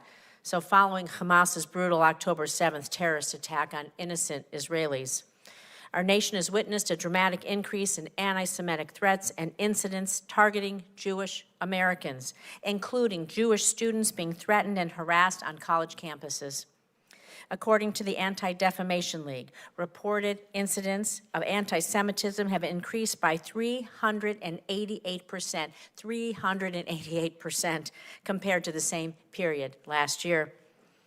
Government agencies have a responsibility to ensure the safety and security of Jewish Americans. I'm encouraged that the administration's supplemental budget request includes a significant allocation for the life-saving nonprofit security grant program, which I have been calling for. There's still so much more to be done. Last week, Senator Langford and I led a bipartisan, bicameral letter to DHS and FBI requesting their immediate attention to this crisis and a briefing on the current threat assessment, the interagency coordination efforts, and preparedness and resiliency measures that are in place to prevent and respond to violence against Jewish Americans. So to Secretary Mayorkas and then Director Wray, can you please commit to providing members of Congress with this briefing we asked for?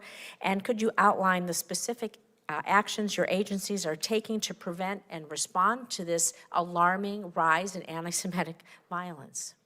Senator, you certainly have my commitment for that briefing. It was just a couple weeks, I think, before the terrorist attacks of October 7th that I attended and spoke at the Eradicate Hate Summit in Pittsburgh, Pennsylvania, and met with survivors of the Tree of Life tragedy.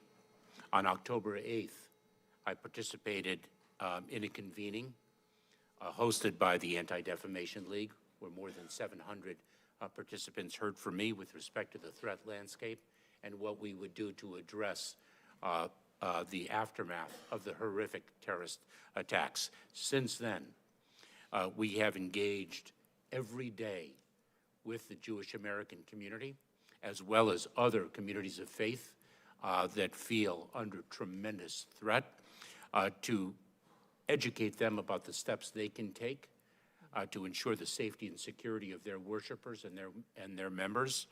We have deployed our protective security advisors in each state to work with communities of faith. We have shared information and intelligence with our state, local, tribal, territorial, and campus law enforcement partners in partnership with the FBI. I have spoken with a number of leaders of colleges and universities with respect to their need to take leadership and to ensure the safety and security of the students on their campuses. We are doing a whole series of actions to address this moment. Thank you. Director Wray. Absolutely. I look forward to having our folks participate in the briefing that you requested. I will say that this is a threat that is reaching, in some ways, sort of historic levels, in part because, as you know all too well, the Jewish community is targeted by terrorists really across the spectrum. Homegrown violent extremists, foreign terrorist organizations, both Sunni and Shia, domestic violent extremists, and in fact, our statistics would indicate that for a group that represents only about 2.4% of the American public, they account for something like 60% of all religious-based hate crimes. And so we're trying to do our part, both by tackling it through our joint terrorism task forces, hate crime investigations, outreach both nationally and locally at every field office level, intelligence sharing, training. I know I've spent a lot of time engaging with SCN, for example, ADL, others. And we also created a fusion cell that brings together the expertise of both our hate crimes folks and our domestic terrorism folks to make sure that we're seeing the full landscape and doing our best to be proactive in this space. Thank you both. I look forward to that briefing. Thank you, Mr. Chairman. Thank you, Senator Rosen. Senator Scott, you're recognized for your questions. Thank you, Chairman Peters. Thank each of you for being here. Thank you, Secretary Mayorkas, for returning my phone call the other day. And Director Wray, thank you again for the change you made to your call center operations after the Parkland shooting. The savage brutality the world witnessed on October 7th and has learned more about over the past 3 weeks is indescribable. You know, babies beheaded. We just learned of a young lady beheaded. We have stories of young girls raped and then burned alive, people shot point blank. It's just unbelievable. More than 1,400 people, including 33 Americans, have been killed. More than 200 people, including Americans, were taken hostage by Iran-backed Hamas terrorists. I think it's put all of us and it's put the world on alert. And I know our Jewish families all across my state and all across the country are pretty scared to death right now what's going on. It's also showed that these terrorists don't require advanced weapons systems or sophisticated war strategies. They need guns and vehicles. We saw a similar low-tech attack on 9/11. 19 terrorists murdered 2,977 Americans after taking over planes with box cutters. So I'm bravely concerned that our country is once again missing the clear signs of danger and that the risk of a terror attack on American soil, coordinated or orchestrated by a foreign terror organization, is higher than it's been in decades.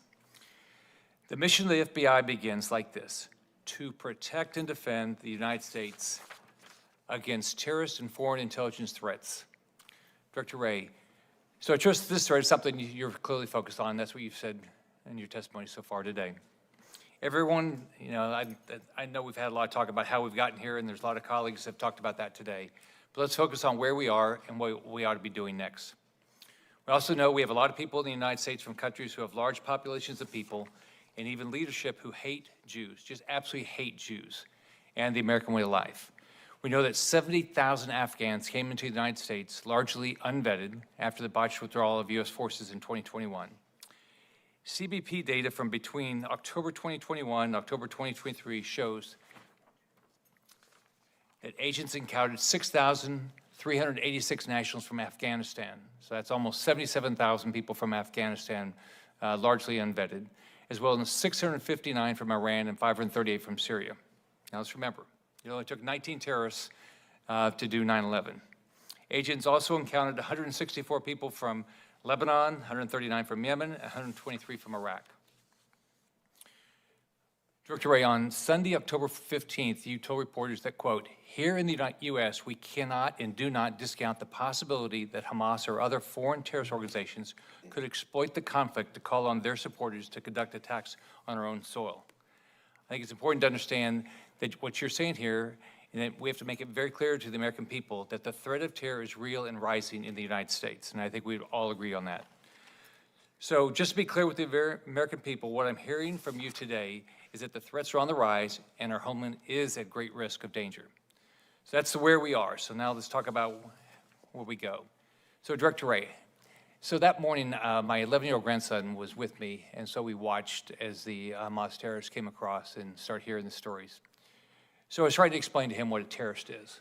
So how would you define a terrorist? Well, I think a terrorist is somebody who commits violence in furtherance of some ideology or political or social goal. It's probably the best definition I would use. In media interviews, you have repeatedly spoken about the potential for threats posed by lone wolves in the wake of the Hamas terrorist attack on Israel. Is it fair for the American people to interpret this as you or the FBI are not concerned at all with a coordinated attack by foreign terrorists on Americans here on U.S. soil? No, that would not be how they should interpret it. That's why I said we cannot and do not discount it. It is true that over the last several years, and I think Director Abizaid said something similar in her opening statement, that we went through a period where the traditional structured foreign terrorist organization threat in the U.S. subsided some in favor of this inspired, ISIS-inspired, let's say, attack. That's passed. But while that threat hasn't gone away, to be clear, that threat has not gone away. What has now increased is the greater possibility of one of these foreign terrorist organizations directing an attack in the United States. We haven't seen evidence that it's actually happening yet, but what we have seen is, and I listed them off in my opening remarks, one terrorist organization after another calling for attacks. And So we should wake up. It is a time to be concerned. We are in a dangerous period. So the Office of Intelligence and Analysis at the Department of Homeland Security issued a report last month warning that foreign terrorist organizations are looking to capitalize on the ability to easily enter the United States at our southern border. So Director Wray, is the FBI able to track all threats and prevent these individuals from conducting an attack on U.S. soil? I couldn't say that we were able to detect all individuals. With the people that we know about, as Secretary Rumsfeld used to say, the known, we're quite good at together with our partners. But it is the unknown that I worry about quite a bit. So Director Wray, can you say that we do not have either individual foreign terrorists or terror cells affiliated with foreign groups currently operating in the United States? Well, we're not tracking that, but again, I point back to what it is, the gaps in our intelligence are real, and it's something that we have concerns about. So Director Wray, so what would you say right now to the American public? Because like in my state, I've got a significant Jewish population. They're scared to go to synagogue, Chabad. They're scared to send their kids to day schools. So, but it's not just them. It's, other individuals, like my daughters called me and said, should they be sending their kids to school? What would you tell Americans right now about the threat today as compared to before? This is not a time for panic, but it is a time for vigilance. We shouldn't stop conducting our daily lives, going to schools, houses of worship, and so forth, but we should be vigilant. You often hear the expression, if you see something, say something. That's never been more true than now, and that's probably partly why the American people are reporting more tips and leads to us, and we're pursuing those threats and leads as vigorously and responsibly as we can. Thank you. Scott, Senator Marshall, you're recognized for your questions.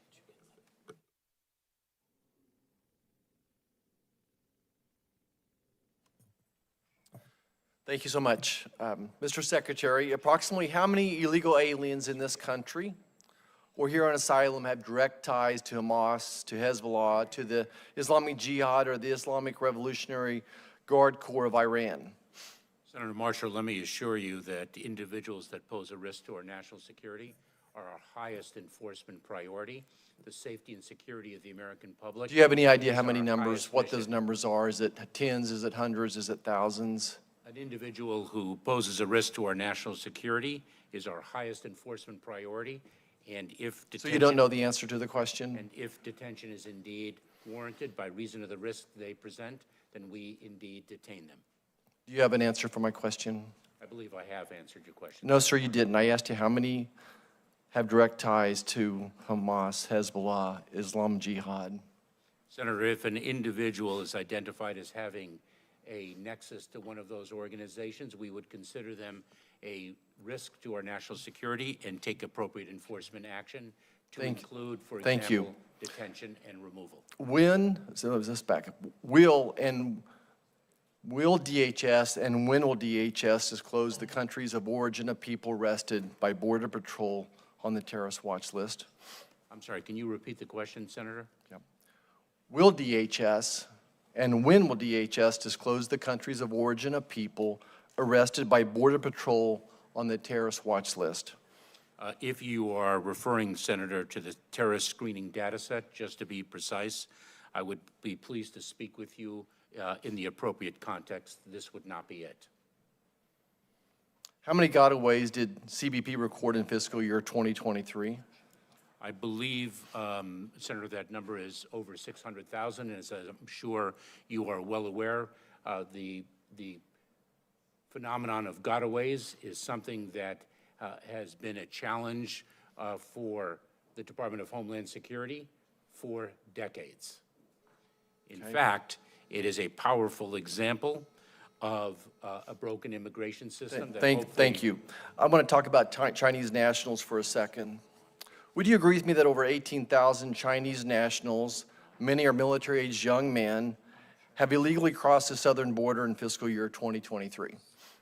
Senator, I don't have the precise number, but as I said, individuals who are encountered are placed into immigration enforcement proceedings, and if they qualify for asylum... With all due respect, you would agree with me it's over 18,000, though? I do not have the number at my disposal. Do you know where the Chinese nationals are settling, where they're working, why they're here? How do you follow them? Senator, if an individual has fled China and seeks asylum and qualifies for asylum, for example, if they fear persecution I understand by that. reason of their membership in a particular social group, How do you follow them? That's not my question. How do you follow them? Do you have a heightened concern for these people? so, Senator, if an individual poses a risk to public safety or national security, they are deemed a priority and can be placed in detention if the facts so warrant. If indeed we determine in the exercise of our law enforcement discretion that detention is not required because they do not present... We understand, we all understand all that, Mr. Secretary. Thank you. I want to go back to gotaways. I'm sure you'll agree with me that under Mr. Biden, that at least 1.7 million gotaways have evaded apprehension at our border. How many of these known gotaways have convictions in their prior country for rape or murder? How many of these known gotaways have been prosecuted and deported? 3 points, Senator. Number one, as I articulated earlier in this hearing, we are seeing a number of displaced individuals throughout our hemisphere that is unprecedented, number one. Number two, we are dealing with a broken immigration system. Number three... But you're not going to answer my question. Number three, if an individual... How many of these known gotaways have committed crimes in the United States since you were sworn in? Let me assure you that if an individual poses a risk to public safety pursuant to the enforcement guidelines... But you have no ability to measure that? Pursuant to the enforcement guidelines that I promulgated on September 30th of 2021, the individual is... How many of these known gotaways are trafficking fentanyl? The individual is an enforcement priority. How many of these known gotaways are trafficking fentanyl? Senator, we well know that the trafficking of fentanyl is not specific to a nationality. Tragically, we have individuals from various countries of origin. We have American citizens trafficking in fentanyl. Fentanyl is a scourge that we must all work together to overcome. Okay, let's talk about the 169 individuals encountered on the terror watch list between the ports of entry in fiscal year 2023. How many were deported? How many are jailed? How many are still in the country? Senator, with respect to the individuals on the terrorist screening data set, I would be pleased to provide you with the numbers in the appropriate context. Of the over 75,000 special interest aliens who crossed our border illegally this fiscal year, what are their whereabouts? How are you tracking these people? We have a number of ways of tracking them, Senator. If, in fact, they present a national security or public safety threat, we very well may detain them. If we do not believe that detention is appropriate, we have alternatives to detention. It's known by its acronym ATD, and we have various levels of supervision depending on the enforcement profile that the individual presents. Okay. The folks back home, when they look at the evidence, they see that the DEA seized over 380 million doses of fentanyl in 2022. 73,000 Americans died from fentanyl poisoning in 2022, mostly young adults, school-aged children, and that 90% of the fentanyl comes from our southern border. You know, considering that just last month, our Border Patrol had almost 270,000 encounters, including 75,000 special interest aliens. Do Americans feel they're more safe today or less safe today under the policies of this administration?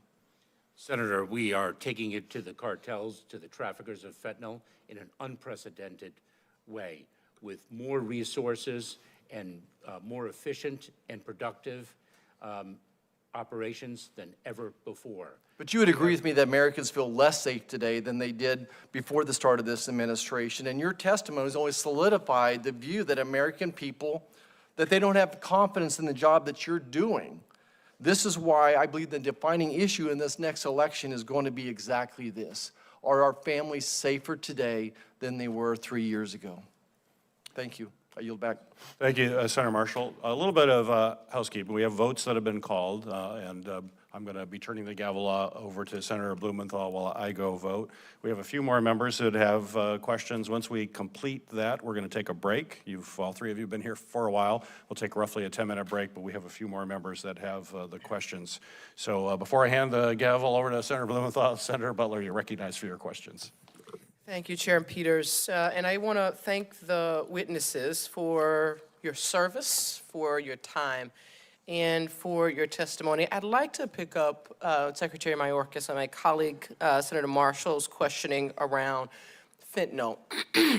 The Cato Institute published a report in August 2023 noting that United States citizens make up 89% of all convictions of fentanyl trafficking crimes compared to 8.9% unauthorized immigrants. This year, less than 1% of the people arrested at the border for making unlawful crossings possessed any fentanyl whatsoever. So, Secretary Mayorkas, how is the department targeting your fentanyl strategies, knowing that the overwhelming majority of our fentanyl traffickers are United States citizens?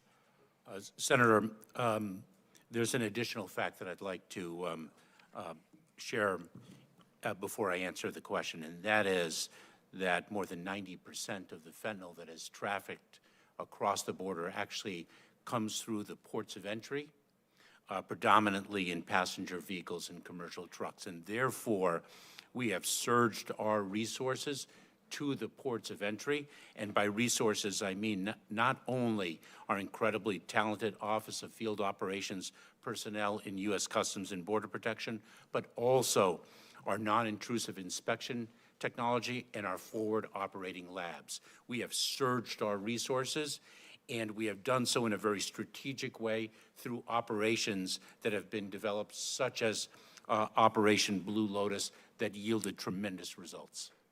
Thank you for that. Director Wray, this year's DHS terrorism bulletin warned that domestic violent extremists were expected to target several vulnerable groups, including the LGBTQ+ community. The FBI's annual hate crime statistics report revealed a 13.8% increase in hate crimes based on sexual orientation and 32.9% surge in hate crimes based on gender identity over the previous year. This hatred, I think we all can appreciate, heartbreakingly so, has really impacted communities across the U.S. In just 20 days, our nation will be commemorating the 1-year anniversary of the Club Q shooting in Colorado Springs that led to the deaths of 5 people and wounded 17 others. Director Wray, why do you believe that there's been such a terrifying surge in hate crimes attacking the LGBTQ+ community? Well, I'm not sure I know the answer. What I would tell you is that I think it may be part of a broader phenomenon that we're seeing in this country, that people, no matter what their motivation is, no matter what their hatred or their ideology is, are choosing to express that hatred or motive through violence. And that's where the FBI gets involved. We do know that hate crimes in general are chronically underreported, and so we've been trying to work with all affected communities to improve reporting so that we can have a more accurate picture about how much it's increasing and how much individual categories are increasing. But there is a problem, a societal problem right now, of people manifesting hatred through violence. And it's perfectly appropriate for people to have hateful views, and there's an opportunity to call out hateful views in the right quarters. But violence and threats of violence is something that we cannot and will not tolerate. I appreciate how you ended there, as it helps me get to my next question, Director Wray. Thank you for that. This country and the state of Maine experienced life-altering shooting just last week. And as I know, are the sentiments shared by my colleagues, the representatives of Maine, and all of us here, a deep sense of sorrow for the lives lost last week. Now, I know that the FBI collects data on active shooter incidents, including what types of guns are used in committing homicides. How does the proliferation of mass shootings involving high-capacity weapons impact the Bureau's work to keep our nation safe? Well, certainly individuals who are inclined to commit violent attacks, if they use a weapon that gives them greater capacity, have greater potential for lethality. And do you find it with the Bureau's work that it makes your work as an agency more difficult, more challenging? How does that, the accessibility of these weapons, the scope and scale of what is the lethality that is possible, how does that impact the work of your officers, whether in Maine or other instances where we've seen these type of weapons used? Well, dangerous weapons represent dangers to law enforcement, and one of the things that we've seen over the last several years is an increasing threat to law enforcement. I think 2021 had the highest number of officers shot and killed in the line of duty in something like a couple decades, and it is happening at a pace of about 1 every 5 days in this country. So law enforcement, which was always a dangerous job, is even more dangerous right now. Thank you for that. Secretary Mayorkas, I'll end my questions with you.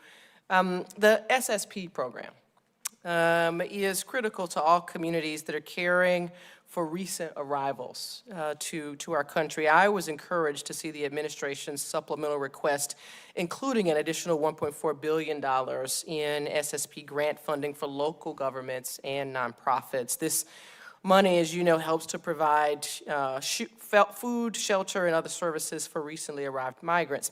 However, I know my colleague, Senator Sinema, and I are both concerned about money that's going to border states, which are bearing the brunt of receiving migrants. Can you please share with us how that funding will be prioritized, including whether border states will receive their fair share? Thank you very much, Senator. The Shelter and Services Program, the SSP program, is of critical in providing border communities and interior cities with the resources they need to address the housing and transportation, food and shelter of individuals who are in immigration proceedings under our law.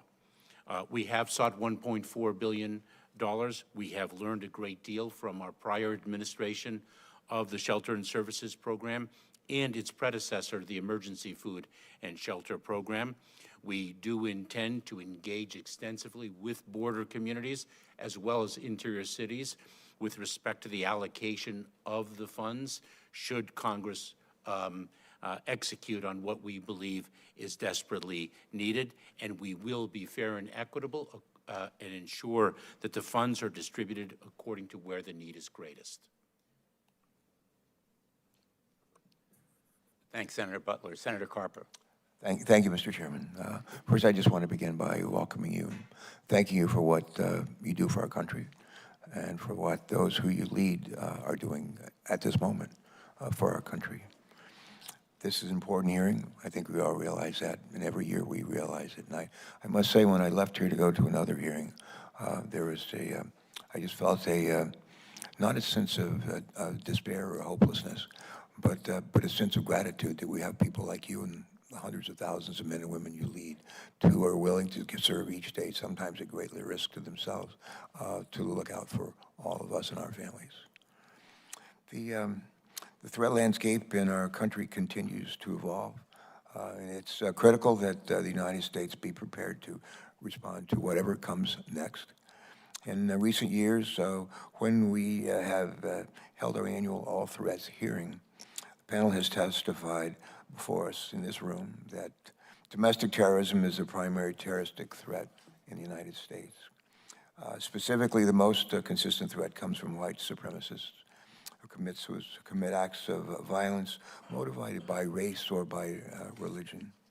Last month, as a result of the horrific terrorist attack in Israel committed by Hamas and the ensuing war in Gaza, both of which have tragically left thousands of innocent civilians dead and hundreds held hostage, we have seen a rise in anti-Semitic and Islamophobic rhetoric and threats in the United States.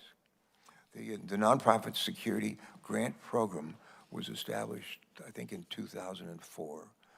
It was established as a means of providing security funding for nonprofit organizations at high risk of terrorist attack, including religious organizations. And I have a question, Mr. Secretary.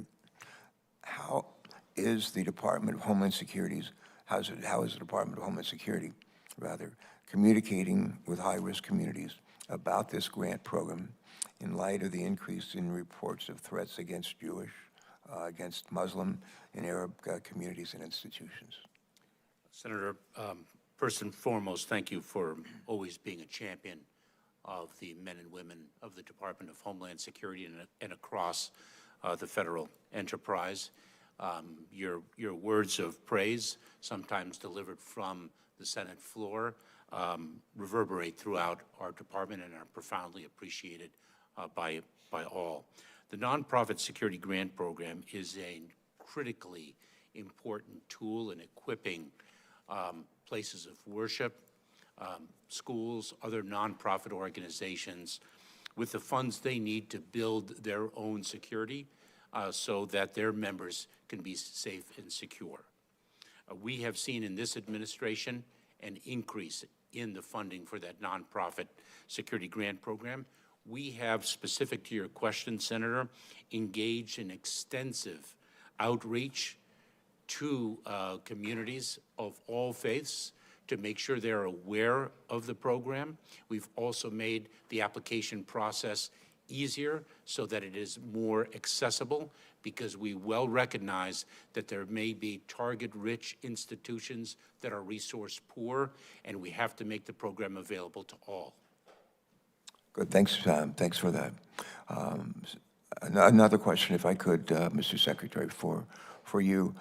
Early this month, President Biden announced a supplemental funding request, as we all know, that includes $13.6 billion to address the needs at our border.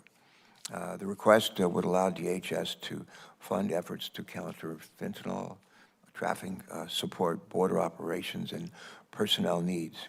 and support state and local organizations that pay for shelter and services for migrants released from DHS custody. My question, Mr. Secretary, is could you just expand for us for a few minutes on this supplemental request and share with us, if you would, why the funding for these efforts in your departments is so critical? Senator, two foundational points. One is that we are dealing fundamentally with a broken immigration system, and the additional funding, which is critically needed, is a tourniquet. The enduring solution is to fix the system, number one. Number two, we are seeing an unprecedented level of migration throughout our hemisphere, not only at our southern border, but also throughout our hemisphere and, quite frankly, around the world. What we have sought through our supplemental funding request is additional resources in a number of different ways. More agents and officers. Every single year since 2006, we have relied on the Department of Defense to supplement U.S. Customs and Border Protection personnel. That is not a model of government efficiency. So we have sought additional personnel, not only in U.S. Customs and Border Protection, but in Immigration and Customs Enforcement and in U.S. Citizenship and Immigration Services, so we cover the spectrum of the immigration process, the enforcement, the processing, the asylum adjudications, and the like. We have sought additional funds for facilities, detention facilities, to ensure that we can continue to expand our implementation of expedited removal, soft-sided facilities, given the number of individuals we have to process. We've also sought additional transportation resources so that we can move people efficiently and as needed from a Border Patrol station to an Immigration and Customs Enforcement facility, or so that we can actually remove individuals so that we have the flight capacity to run as many removal flights as is warranted. Those are some examples of the enforcement resources that we have sought and the processing resources that we have sought in the supplemental funding request. My time's not sufficient to allow me, Mr. Wray, Ms. Abizade, I don't have enough time to let you respond as well. I'm going to just say the question for the record and ask you to respond in writing. But here's the question, if you would. Director Wray and Director Abizade, how has Iran's role, either directly or indirectly, in the ongoing conflict in the Middle East impacted the threat landscape in the United States? And if you could respond to that for the record, I'd be most grateful. Thank you all again for your service and for your leadership. Thank you.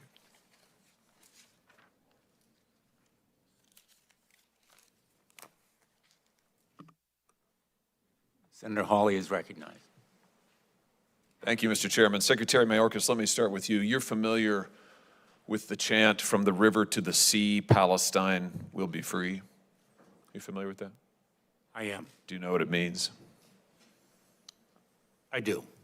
Can you explain it to us? Senator, that is a chant that speaks of Palestinian desire for its homeland and a very expansive definition of its homeland at the expense of the independence of Israel. Well, indeed. I mean, it calls for the elimination of Israel, does it not? It does. So my question to you is, should students who are here on a visa, who gather and chant that slogan and actively advocate for the elimination of Israel and attacks on Jewish individuals, whether in the Middle East or here in the United States, as we're seeing on college campuses, should those students have their visas revoked? Senator, I believe you are referencing a provision in the Immigration and Nationality Act about which you have written to me, and I am very familiar with your assertion that that statutory provision requires the revocation of their visa. But should they have their visas revoked? I'm asking you. We are assessing your legal assertion. It is a matter of legal interpretation of the statute. Well, just as a moral matter, I mean, should students who are here, foreigners who are here in this country, accessing our university system and advocating for the killing of Jews, should they be allowed to stay here at our leisure? Senator, it is a matter of law, and it requires a legal interpretation, and I am not in a position to provide that legal interpretation. And let me add something. Wait. My time is very limited. I have to say, I think your answer is disappointing, but let me ask you something else. Let me ask you about people who say other things. What about people who say things like, on October the 7th, F Israel, I'm cleaning up the language here, F Israel, the government and its military, are you ready for your downfall? People who say things like F Israel and any Jew who supports Israel. May your conscience haunt your dreams until your last breath. Palestine will be free one day. F apartheid Israel and any Israeli. This is pretty extreme rhetoric, don't you think? Senator, I do, and I think there is a distinction between espousing or endorsing terrorist ideology and speech that is odious, that does not rise to that level. Fair enough. This person works for you. This is Nuja Ali, an employee of the Department of Homeland Security, who posted these comments on October the 7th. That's not all she posted. She also posted this graphic. Now, this is a fake graphic, I want to be clear, but I think we understand it. This is a paraglider, a Hamas paraglider, depicted here with a machine gun flying into Israel. She posted it under her online alias with the celebratory Free Palestine. Mr. Secretary, what's going on here? Is this typical of people who work at DHS? This is an asylum and immigration officer who is posting these, frankly, pro-genocidal slogans and images on the day that Israelis are being slaughtered in their beds. What have you done about this? 4 things I'd like to say to you. Number one, your question to suggest that that is emblematic of the men and women of the Department of Homeland Security is despicable. I'm sorry, what have you done? This person works for the Department of Homeland Security. Have you fired her? That was one of 4 answers. Have you fired her? One. Have you fired her? Don't come to this hearing room when Israel has been invaded and Jewish students are barricaded in libraries in this country and cannot be escorted out because they are threatened for their lives. You have employees who are celebrating genocide, and you are saying it's despicable for me to ask the question? Has she been fired? Mr. Chairman. Mr. Secretary. After the consumption of Senator Hawley's time, I'd like to speak. Has she been fired? Because I will We not would like be, an answer. Would you? because I will not be given the opportunity. Has she been fired? So that individual has been placed on administrative leave. So she's number not one. been fired. Number two. Why has she not been fired? Number two, the individual was hired in 2019. Why has she not been fired? Number three, I cannot speak to an ongoing personnel matter. Why has this person not been fired? Your answer is you can't speak to it? This isn't sufficient to fire her? I am not in a position to speak to an ongoing personnel matter. This isn't sufficient to fire her? That's what you're telling me? That is not what I'm saying. But she's still on your payroll as we sit here today. That is not what I'm saying. She's still on your payroll as we sit here today. Senator, How many cases? She was an asylum and immigration officer. How many cases did she adjudicate? Senator, I'm not in a position to speak about an ongoing personnel. I'm not asking about that. I'm asking you how many cases she adjudicated. My answer remains. Did she adjudicate any cases involving Israelis seeking asylum in this country? Same answer. Well, let me just point you to what else she posted on social media, where she drew attention to the fact that she is an immigration and asylum officer. Hashtag immigrants, hashtag asylum seekers, hashtag Palestine, hashtag refugees welcome. This is on her LinkedIn post where she has her professional affiliation posted. So I think the American people deserve to know, has she admitted, contrary to law, individuals who should not be in this country or denied Jewish refugees whose genocide she's advocating asylum that they deserve? Same answer. You're not gonna tell us what this person's done? Are you conducting a review of her cases at least? Senator, as I have said over and over again, I cannot speak to an ongoing You said that you will personnel not. I matter. can't believe that you would come to this committee knowing this. You know about this. I've written to you about it. You know all about it. And you come here unwilling to answer and suggest that it is wrong of me to ask you the question. Quite frankly, Mr. Secretary, I think that your performance is despicable. And I think the fact that you are not willing to provide answers to this committee is absolutely atrocious. Mr. Chairman, may I? Like, if you'd like to have a minute to respond, you are welcome to. I would, and I'm not sure I'll limit it to 60 seconds. That's fine. Number one, what I found despicable is the implication that this language, tremendously odious, actually it could be emblematic of the sentiments of the 260,000 men and women of the Department of Homeland Security. Number one. Number two, Senator Hawley takes an adversarial approach to me in this question, and perhaps he doesn't know my own background. Perhaps he does not know that I am the child of a Holocaust survivor. Perhaps he does not know that my mother lost almost all her family at the hands of the Nazis. And so I find his adversarial tone to be entirely misplaced. I find it to be disrespectful of me and my heritage, and I do not expect an apology, but I did want to say what I just articulated. Thank you. Mr. Chairman, can I just respond since he has referenced me personally? Senator Hawley, we need to move on. Senator Romney, you're recognized for your questions. Thank you, Mr. Chairman. I'm going to spend most of my time looking at the threat against Jewish citizens and against Muslim citizens as well, and get a sense of what we can do to try and reduce the degree of violence and threat towards these individuals. But before I do, I just want to turn back to the chart that was put up by Senator Johnson early on. If you could put that up again or just hold it up again. I find that so alarming and so revealing that it's a little stunning.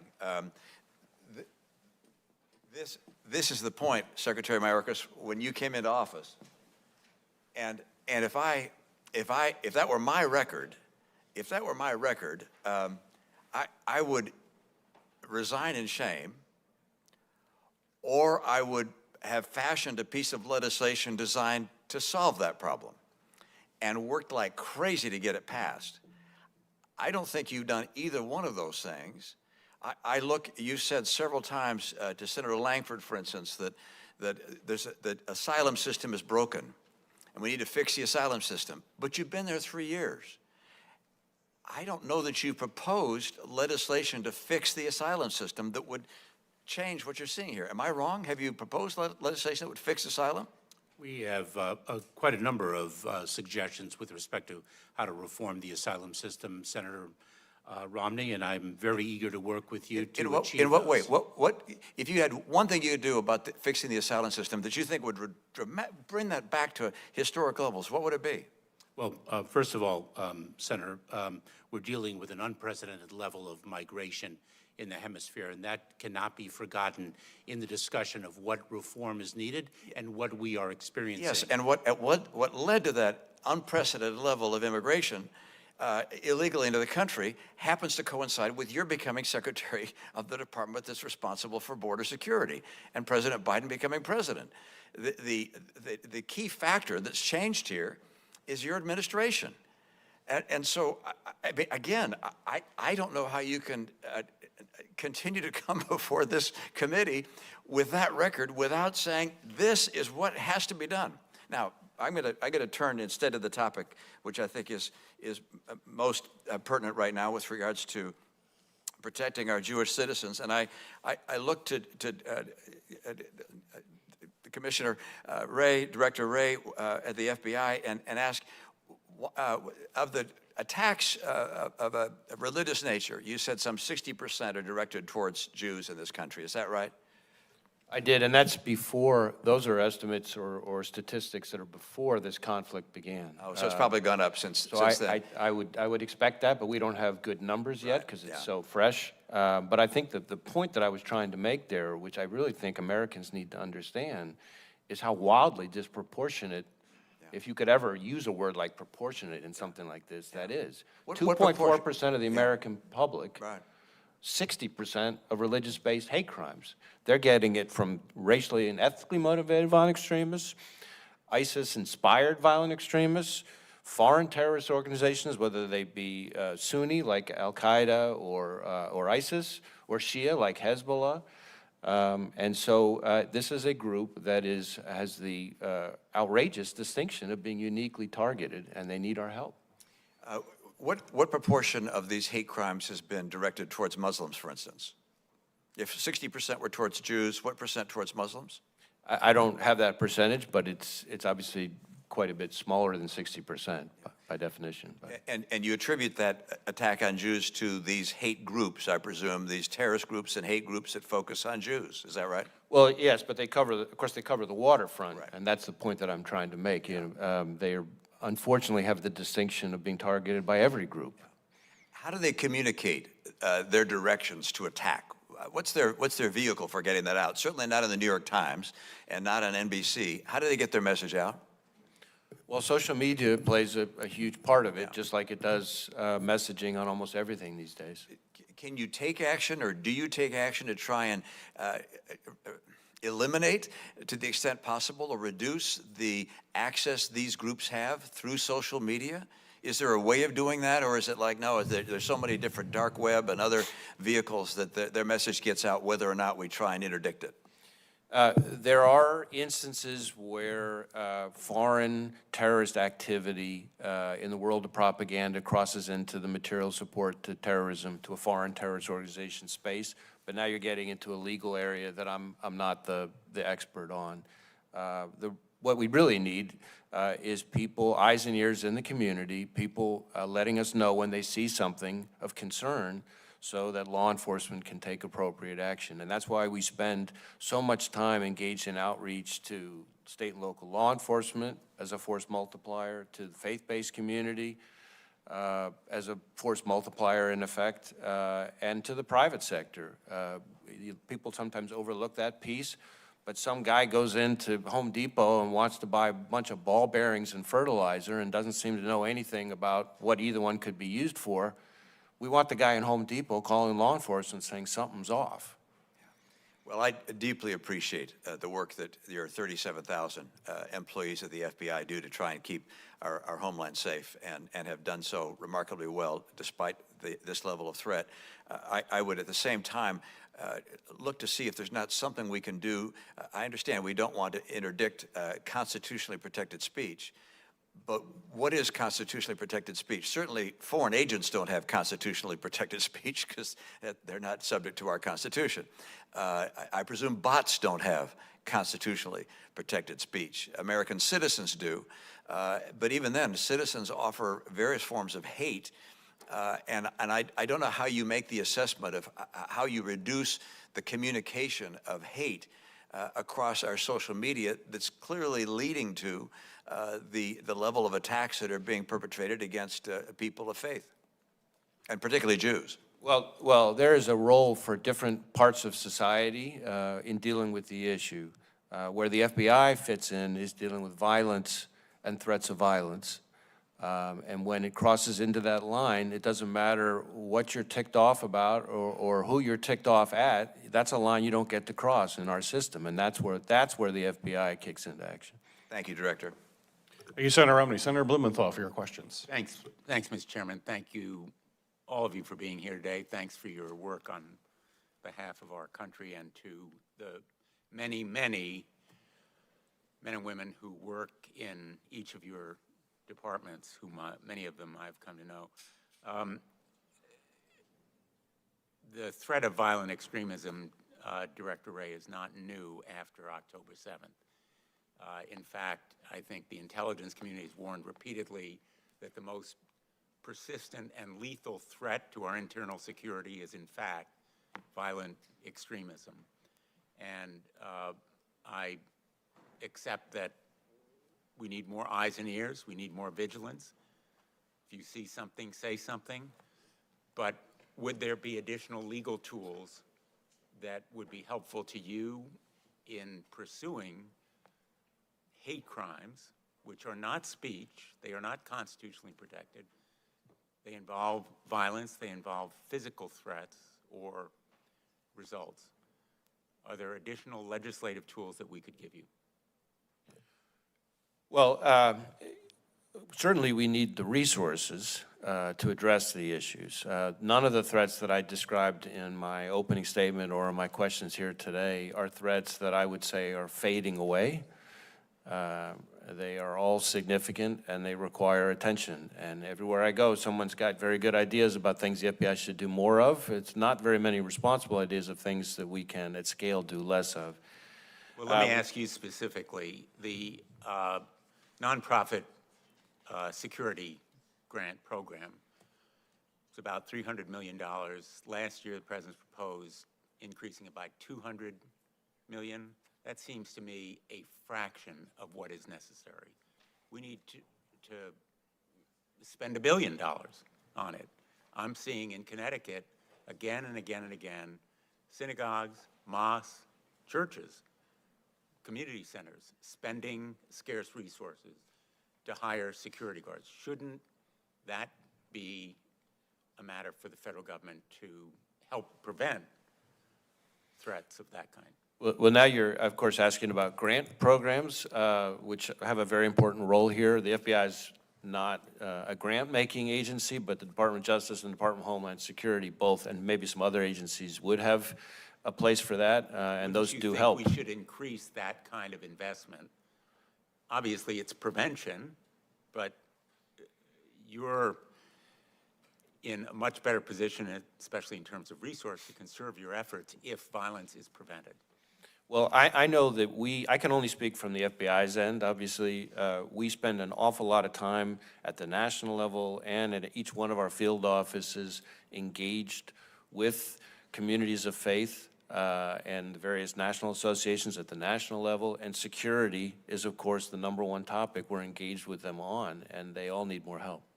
Well, I'd appreciate your support for increasing that amount, as well as Secretary Mayorkas. Let me ask you, Mr. Secretary, enforcement of sanctions against Iran. Department of Homeland Security has a central role. Senator Ernst and I are proposing bipartisan legislation to provide a fund within the Department of Homeland Security for better enforcement, because your agents around the world, among many other duties, are responsible for investigating Iran's violations of sanctions that are there because Iran's using the revenue from those illicit oil sales to fund Hamas. Hamas wouldn't exist, it wouldn't be a threat, it couldn't have attacked on October 7th without resources provided by Iran, which in turn derived from those oil sales. Shouldn't we provide you with more resources to enforce those sanctions? Senator, we would welcome the additional resources for Homeland Security investigations. I very much look forward to working with you on that legislation, and our personnel do tremendous work in HSI, along with our federal partners, to enforce our sanctions regime and hold those who seek to circumvent it accountable. Thank you. Ms. Abizaid, you seem to have escaped a good deal of controversy today, and I'm not about to embroil you in it, but you did make in your testimony a very, I think, important observation, and I'm going to quote it. Over the last several years, Iran has plotted against the United States, other Western interests, and Iranian dissidents more aggressively than they have at any time since the 1980s. And you go on. Can you provide us specific instances since October 7th? And are you concerned about the threat of possible Iranian-sponsored terrorism? Obviously, they don't send Iranian nationals somewhere. They use their proxies, just as they use Hezbollah, Hamas, the Houthis, the jihadists. Are there reasons for concern in the homeland? Yeah, no, thank you for the question and for including me in the discussion here today. I would say that Iran is the poster child for state sponsor of terrorism. It has long pursued terrorist proxy relationships. It has long pursued international operations, including especially over the last several years, not just focused on former government officials that it considers responsible for Qasem Soleimani's assassination, but also against Israeli interests and other interests worldwide. We've seen this pretty persistently. I will say that stands in contrast to what we've seen since October 7th. You know, at this current moment, I would not have any indications of an Iranian threat inside the United States that should be of concern. That said, Iran has a significant escalatory capability that if it intended to be escalatory in this current conflict, we should be very concerned. And so the work that Director Wray has talked about, the work that we collaborate on in trying to counter Iranian-sponsored terrorist attacks all over the world is critically important for us to stay vigilant on in this current environment. Thank you. I'd like to pursue that line of questioning with you. I don't have time today because my time has expired. And I also will submit for the record a question on artificial intelligence. Senator Hawley and I have a framework. The President announced one yesterday. I think your agencies have a critical role to play. And let me just conclude on the point that Director Abizaid raised about potential foreign attacks. We still, in my view, have failed to hold accountable for the attack on 9/11 in support of the families that have sued Saudi Arabia. There is still information that the FBI could provide. I have had various meetings with your personnel, Director Wray, and they have sought to be cooperative, and we're going to pursue those questions. I just wanted you to know that we're continuing to focus on it. Your folks are engaged with us, and I hope we reach a successful conclusion. Thank you, Senator Blumenthal. Just for the members and the witnesses, we've got one more question from Senator Ossoff, and then we're going to take a 15-minute break, and then we'll be back for a second round. We'll change from 7 minutes per person to 5 minutes, but that'll be a 15-minute break following Senator Ossoff's questions. You're recognized for. Thank you, Mr. Chairman. Thank you to our witnesses. Thank you for your service to the nation. As several senators have raised, and as you're well aware, Secretary Mayorkas and Director Wray, there's significant apprehension, concern, fear in the Jewish community in Georgia and nationwide, as well as in the Muslim community, as the domestic political discourse has become so polarized, as various hate groups and factions have expressed hateful speech, and as threats have been made. You've both, over the last year, and I commend and thank you for this, been highly responsive to my office as we've worked to connect your personnel with institutions and communities in Georgia who require the forms of assistance and counsel that you each respectively offer. Secretary Mayorkas, in your case, helping communities and institutions to mitigate and understand threats. Director Wray, in your case, helping communities and institutions have a point of contact with federal law enforcement in the event they receive threats, and applying your investigative tools to investigate threats. Given the heightened level of concern and fear and threat at this moment, I would just like a commitment briefly from each of you that you will continue to make yourself available to my office and to Georgians who require your help. Most certainly, Senator. Absolutely. Thank you. Director Wray, I was able to help secure through the Project Safe Neighborhoods Grant Program, the DOJ program that helps coordinate U.S. attorneys' offices and state and local law enforcement, some additional resources to Georgia, which of course is your home state, and we're proud of that, in order to fight violent crime, in particular in Middle Georgia and in the Chattahoochee Valley. I have had a great experience working with your Atlanta field office and your personnel in Georgia. Will you commit that the FBI and your personnel and teams in Georgia will remain responsive to the needs of local and state law enforcement agencies as violent crime and gun crime continue to take a serious toll? Absolutely. For us, violent crime is a major priority, and including in Georgia. There have been a number of very significant, very impactful violent crime takedowns in the state just since the time we've been engaged in this ongoing dialogue. I know, for example, down in the southern part of the state in Brunswick, our task force down there arrested something like 74 ghost-faced gangsters, and sure enough, within about 3 months, the Brunswick PD was able to report about 50% fewer fentanyl overdoses, which is a pretty significant impact. But we've had huge takedowns like that really all across the state, up in Athens, in Adel, in the middle southern part of the state, obviously in the Atlanta area. And I'm a big fan of Project Safe Neighborhoods, having been heavily involved in the first version of it when I served in the Bush administration. Well, I see you're well prepared to brief on Georgia, and I appreciate that. Close to as home. always, yes.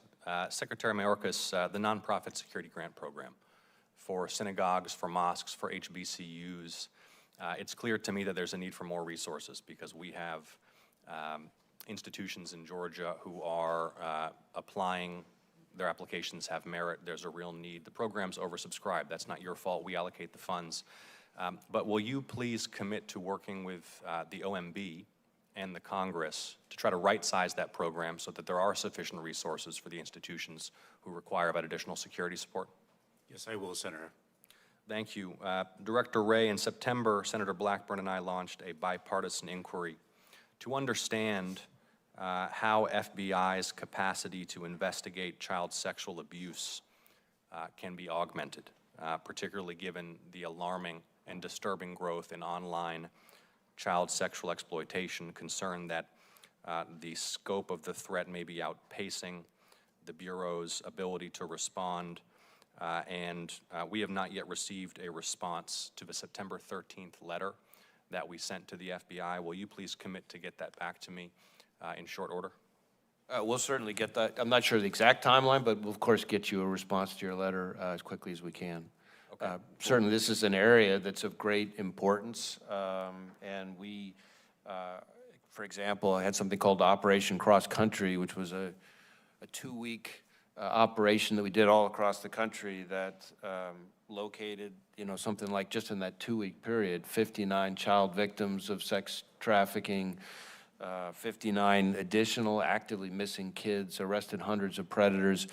If you look at the year overall, we're rescuing thousands of kids from exploitation and rounding up thousands of predators. And I am very concerned that if some of the current budget proposals that are swirling around up here were to go into effect, you'd have fewer predators arrested, and fewer kids rescued. And Director Wray, that leads to my next question. According to the National Center for Missing and Exploited Children, or NCMEC, which as you well know is tasked by Congress to receive reports of missing and trafficked children from state and local agencies across the country.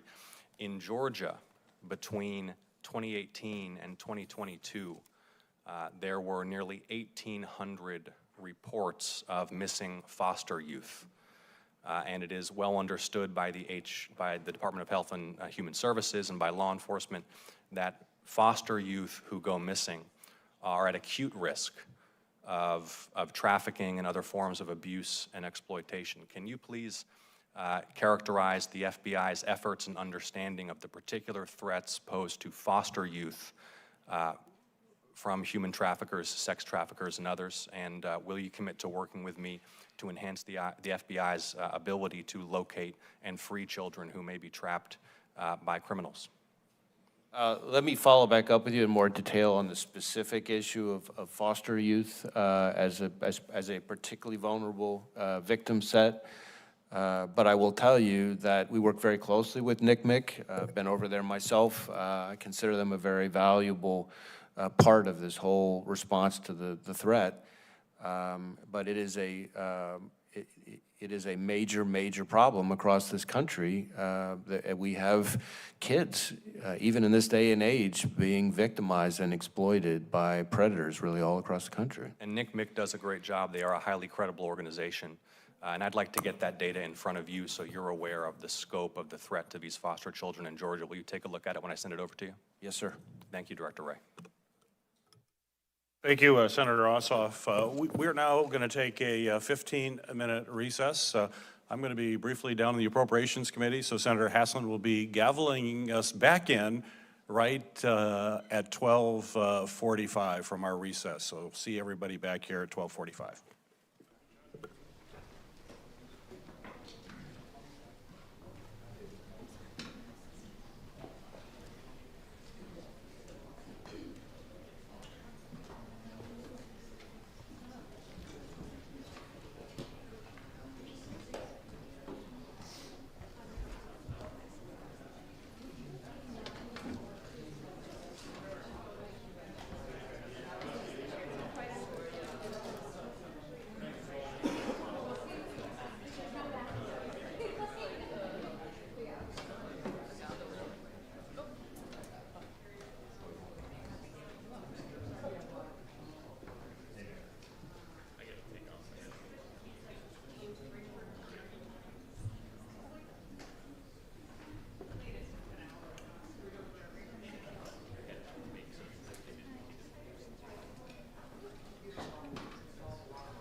And the committee will come to order. We're now going to start our second round of questions.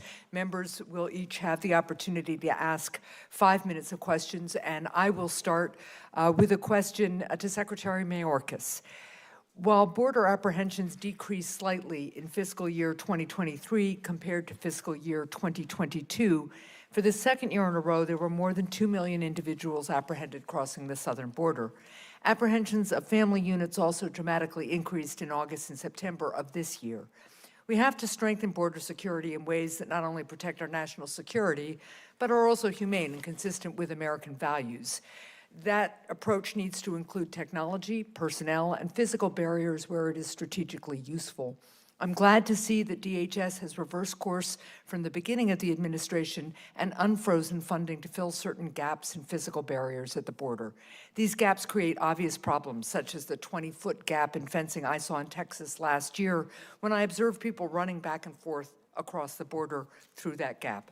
Secretary Mayorkas, given that apprehensions are up, what additional resources and authorities does DHS need to improve security along the southern border? Senator, thank you. I believe I have approved approximately 129 gaps and gate completions. We have sought a supplemental request, supplemental funding request for people, technology, facilities, transportation of different varieties. We need a tremendous number of resources within, of course, as I've said repeatedly and cannot say too often, a broken system. Thank you. I'm going to now turn to Director Wray, and again, Mr. Secretary, I'll ask you to weigh in on this as well. In the past 2 weeks, Iranian-backed terrorist groups have escalated attacks on U.S. assets in Iraq and Syria. As a result, the U.S. has engaged in several counterstrikes on Iranian-backed assets in Syria to protect our troops and equities in the region. Are you seeing an uptick in threats to Americans at home or abroad, and what are your agencies doing to increase security at home in light of these growing tensions? And are you concerned about potential retaliation here in the homeland due to the U.S. counterstrikes in Syria? So a whole number of things packed into that. Yeah. First, we definitely believe that there is a heightened risk of potential violence here in the U.S., especially from lone actors inspired by any number of foreign terrorist organizations or by domestic ideologies in some way using the conflict as an excuse or a justification, as horrendous and misguided as that would be, to conduct attacks here against Jewish Americans, Muslim Americans, Arab Americans, et cetera. So we're definitely concerned about that, and we are seeing an increase in reported threats, whether it's bomb threats to synagogues, some physical assaults. I mentioned in my opening statement some of the arrests we've had. So we're concerned about that. Second, I am concerned, as I said in my opening statement, that foreign terrorist organizations, traditional, formal terrorist organizations, whether they be Al-Qaeda or ISIS or Hezbollah, have all made statements that would indicate a greater risk of a potential attack here by them. We are not currently tracking an imminent credible threat from a foreign terrorist organization, a structured attack here or something like that, but it is something that we think heightened vigilance is warranted for. And when it comes to Iran and its strategic partner, Hezbollah, I think it's important for Americans to understand that even before this conflict, we're dealing with an adversary that just in the past couple of years has tried to kill a former U.S. national security advisor on U.S. soil, tried to kidnap and then kill an American journalist right smack in the middle of New York City, conducted a cyber attack, attempted a cyber attack against a children's hospital, and tried to interfere in the last presidential election, as Director Ratcliffe and I called out at a press conference in the fall of 2020. That's all on top of being the leading state sponsor of terrorism. So if that's not enough to convince people that Iran is a threat to the U.S., I don't know what would be. Well, I thank you for that comprehensive answer. Because I'm running low on time, Mr. Secretary, I'll follow up in a question for the record on that. I also will follow up on the issue of northern border security with you. As you know, we have seen an uptick on unauthorized and illegal crossings on the northern border. part of the thing we are dealing with in New Hampshire and all across the northern border is a lack of technological infrastructure, including cell service and broadband, that makes it very hard for some of our personnel to do their work at the border as effectively as they need to. So I'd like to confer with you. I'll ask a question for the record about how we make sure we are getting the resources we need at the northern border to keep our country safe. Thank you. Sarah Paul.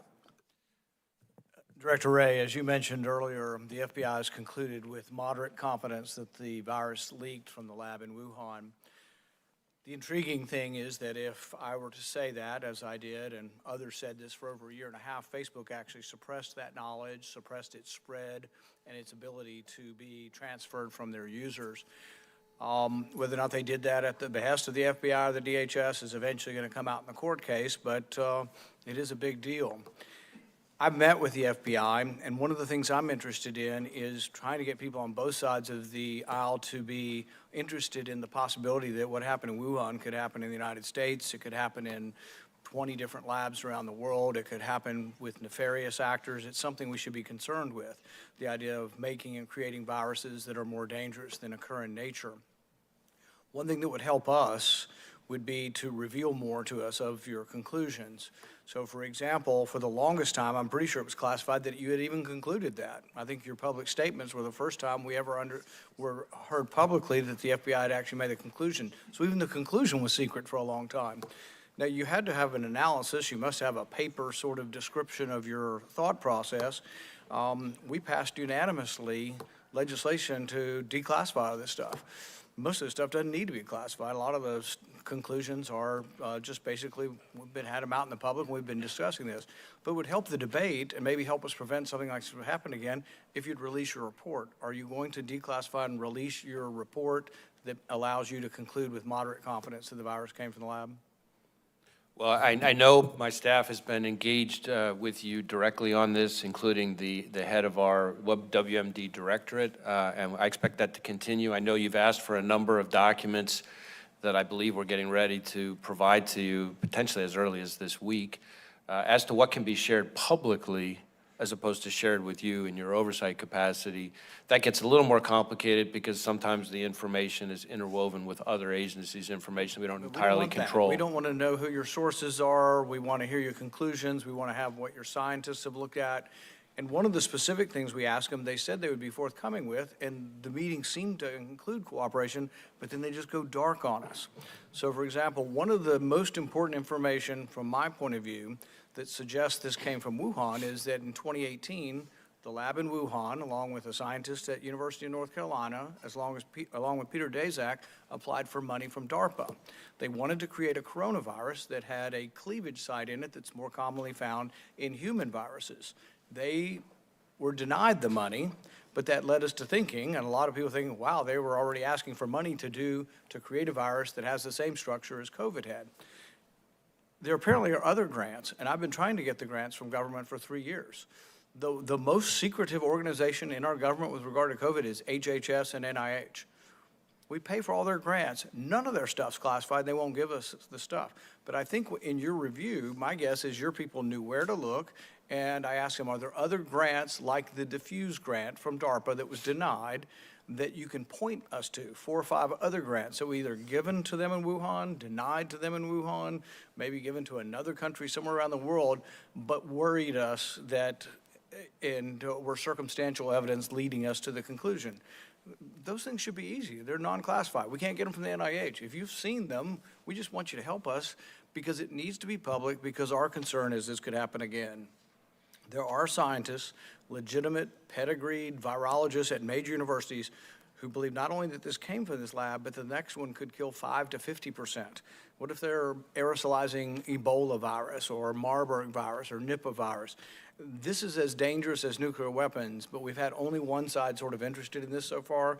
But if more information were revealed, maybe we can get both sides of the aisle interested and eventually do something to try to prevent this from happening again. And so if you will help urge them to give us some of the information and really figure out how to declassify stuff. I know most of intelligence is classifying and keeping secrets, but there's important public policy decisions that come from making it public. And do it in a smart way where you don't reveal things that you don't want to reveal, but I'm guessing 99% of the report probably already includes no classified information. Well, we look forward to working with you on this. I'm very proud of the work our folks did here. It was rigorous, it was thorough, and for an awful long time, we were the only agency all by our lonesome reaching that assessment. And we will look forward to working with you as best we can. I will say we continue to investigate, so there may be some issues that get wrapped up in that, but I know that our folks have found the engagement with your office to be productive, and we look forward to continuing that. One really quick point, for those who doubt that this came from the lab, the FBI has concluded with moderate confidence. The Department of Energy, which has a lot of scientists, probably more scientists than any other part of our government, has concluded with low confidence. And the Lancet Commission and the minority report from this, Bob Cadillac's report from this committee, a number of groups that spent a long time have come to the conclusion, not for partisan reasons, because we worry that this is going to happen again or could happen again. So I think we should try to all work together to see what we can do to restrain and restrict this type of dangerous research. Thank you. Senator Johnson. Thank you, Madam Chair. Secretary Mayorkas, I just have to put my chart back up here to rebut a point you made repeatedly, that it's our broken asylum system that has created this disaster at the border. The fact of the matter is, under the previous administration, we actually had brought illegal immigration down to 17,500 apprehensions, encounters per month. Last month, we hit over 270,000.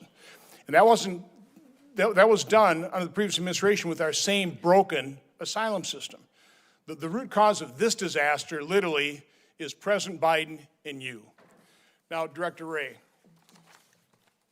I'm assuming you've seen and read the letter that Senator Grassley wrote to you and Attorney General Garland on October 24th?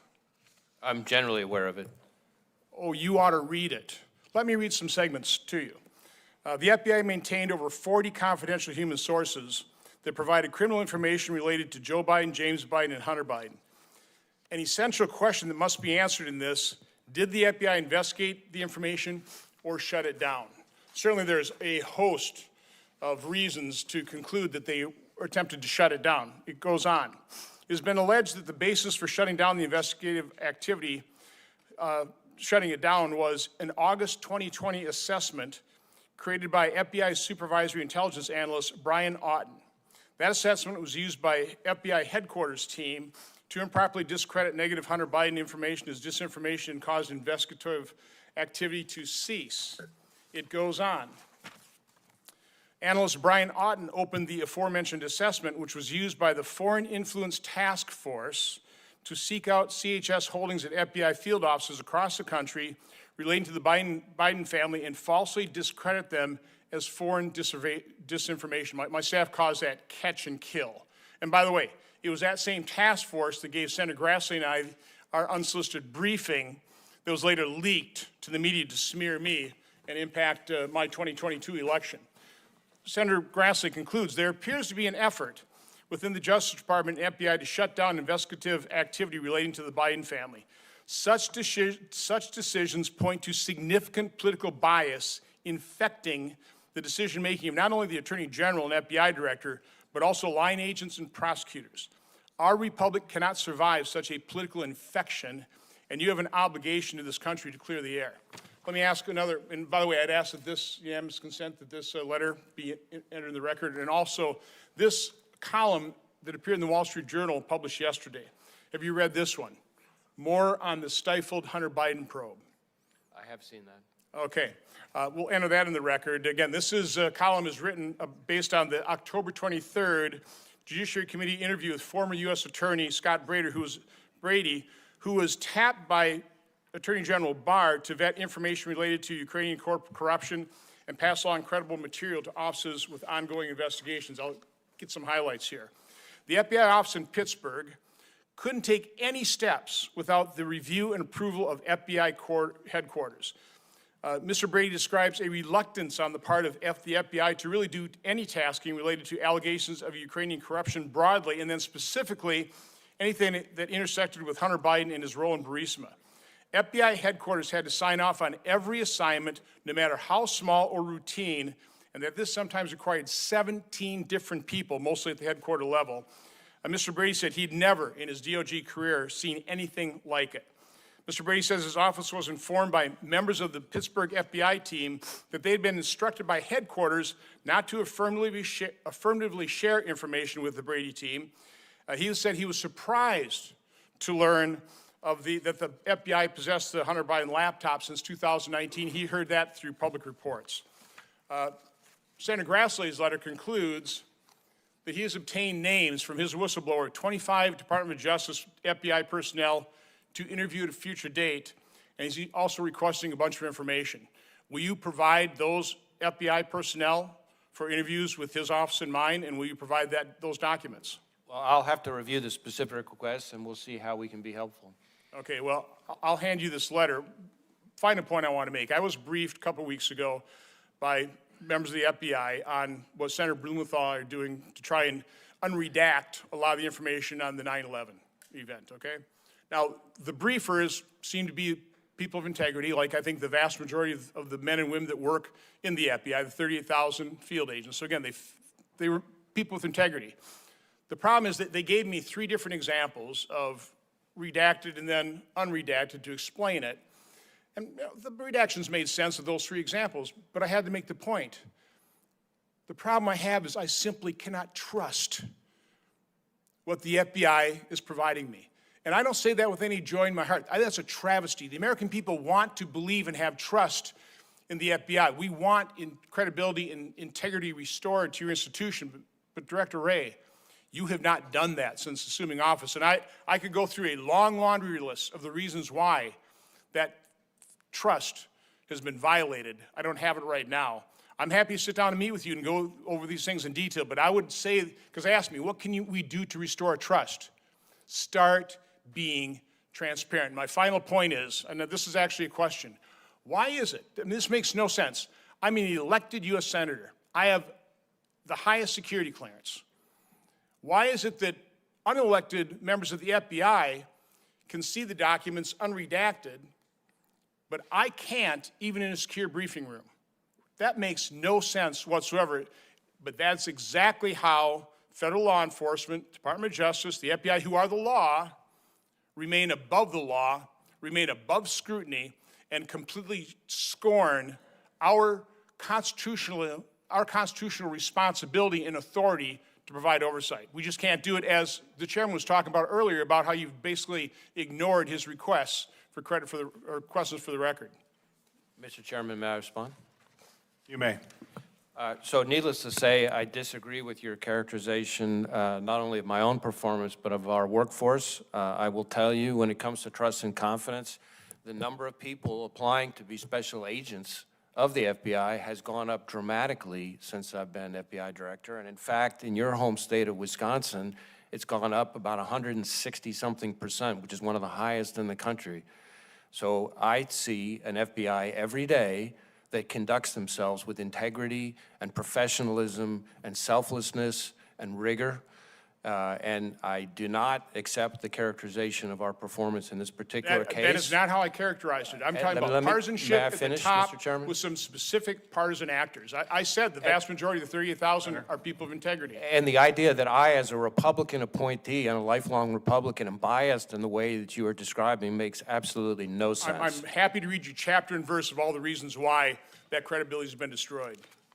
We need to move on. Last year, we spoke about the threats that drones operated by nefarious actors could pose to our nation's mass gatherings, airports, critical infrastructure, and it was made clear that we must ensure that DHS and DOJ are properly resourced to meet this growing threat. So, Director Wray, officials had to briefly suspend a college football game just a few weeks ago because a concerning drone was spotted over the stadium. At a time when these incidents are unfortunately becoming more common, how can we better resource our nation's law enforcement agencies to effectively deal with this growing threat from these drones? Well, certainly this is authority that's incredibly important, and the most important thing that I would want the American public to understand, and your colleagues who are not on this committee to understand, is that that authority needs to be reauthorized, because if it isn't reauthorized, there is no public safety agency in this country that can provide counter-UAS security at these public events. And pretty much every time we've deployed, we have uncovered any number of unauthorized UASs in the vicinity of these events. In fact, if anything, in addition to being reauthorized, we need to have a situation where we can start to incorporate state and local law enforcement into this. And as you and I have discussed, there's a plan in place that would have the FBI train state and local counter-UAS operators to ensure that there's a consistent standard across the country, much the same way we do with civilian bomb techs. And that would allow greater protection because there are way too many of these events and way too much growth in the use of drones for FBI and DHS alone to be able to protect against it. But most importantly, the authority that's about to expire needs to be reauthorized. Otherwise, we're, as a country, effectively defenseless. So I just want to throw one a pushback that I've received on this is that private entities can protect themselves. Stadiums could protect themselves. This is not necessary. Is that allowed? Seems to me we need these authorities, yet this colleague of mine believes that stadiums can protect themselves. We don't need these authorities. How would you respond to that? Well, what I would say is two things. One, it's not unusual for me to meet with security from major stadiums around the country, because I've been to all 56 FBI field offices at least twice, some of them 3 times, to hear from them that they need this authority. And so they're certainly not saying, don't worry, we got it.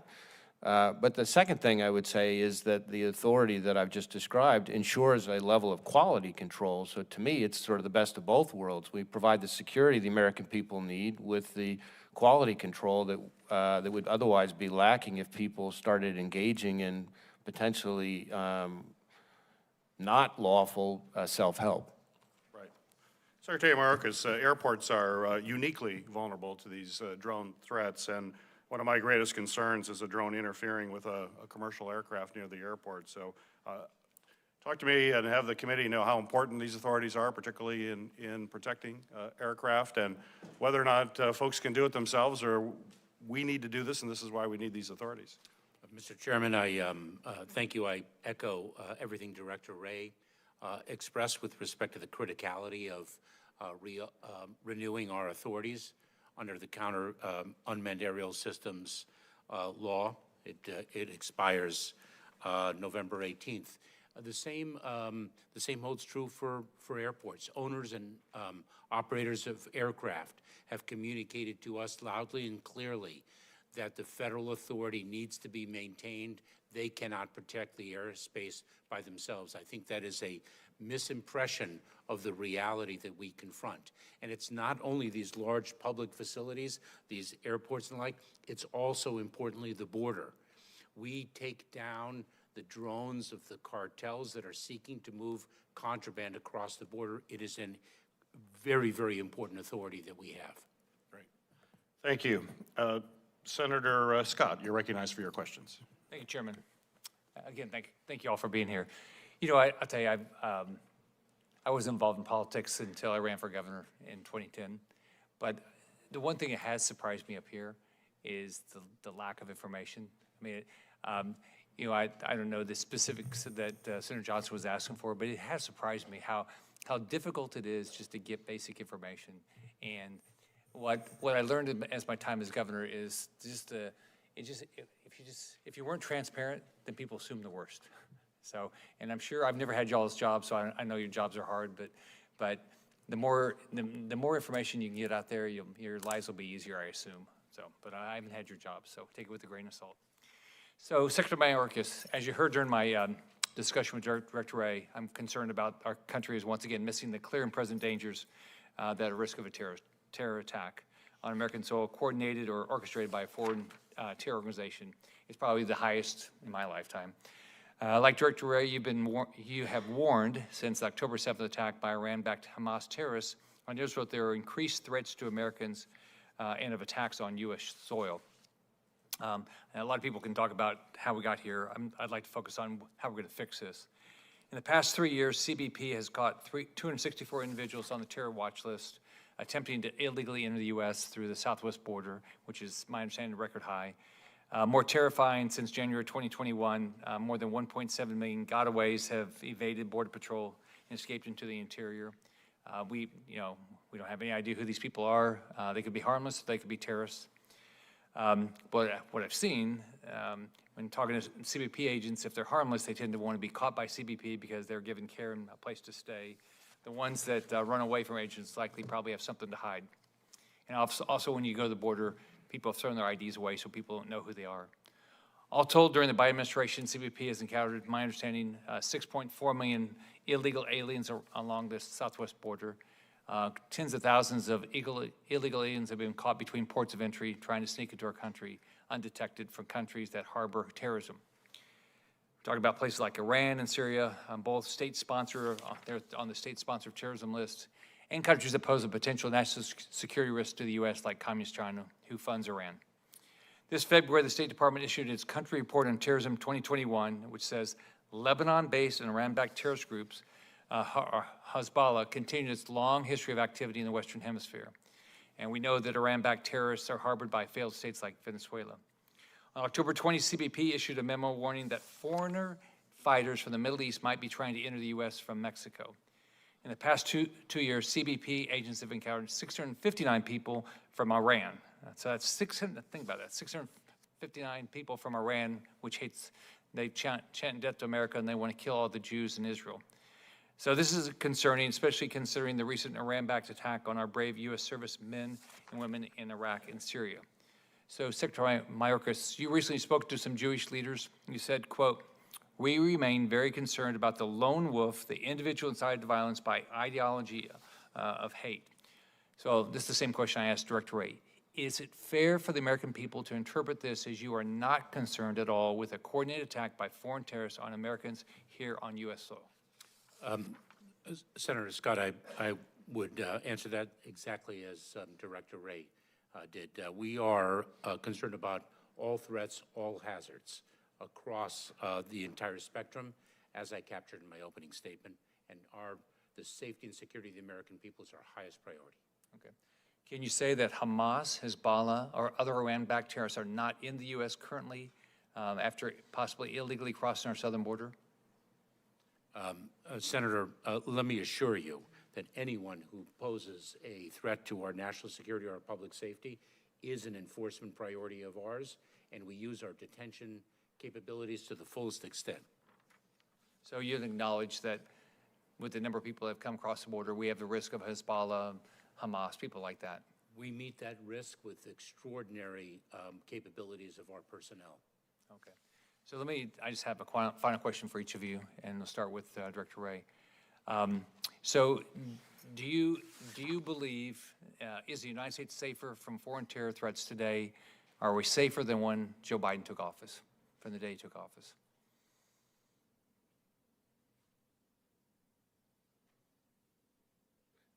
What I would say to you is that the terror threats have elevated, but I also think there are a lot of things the country has done throughout law enforcement to be better prepared to deal with them. Secretary. The threats are very different today than they were a number of years ago. They were very different today than they were 3 weeks ago, and our capabilities are far more advanced given the investments in our people, technology, and other resources. Thank you. All of you. Thank you, Senator Scott. Senator Marshall, you're recognized for your questions. Can I yield to Senator Hawley? He's ready. Absolutely. Senator Hawley, you're ready. I am. Thank you, Mr. Chairman. Mr. Secretary, when you were last before this committee, we talked about the tens of thousands, it's actually 420,000 unaccompanied migrant children who have come across the border under your watch. We talked about the reports of the number of these children who have been lost, who have been sold into labor trafficking, into sex trafficking.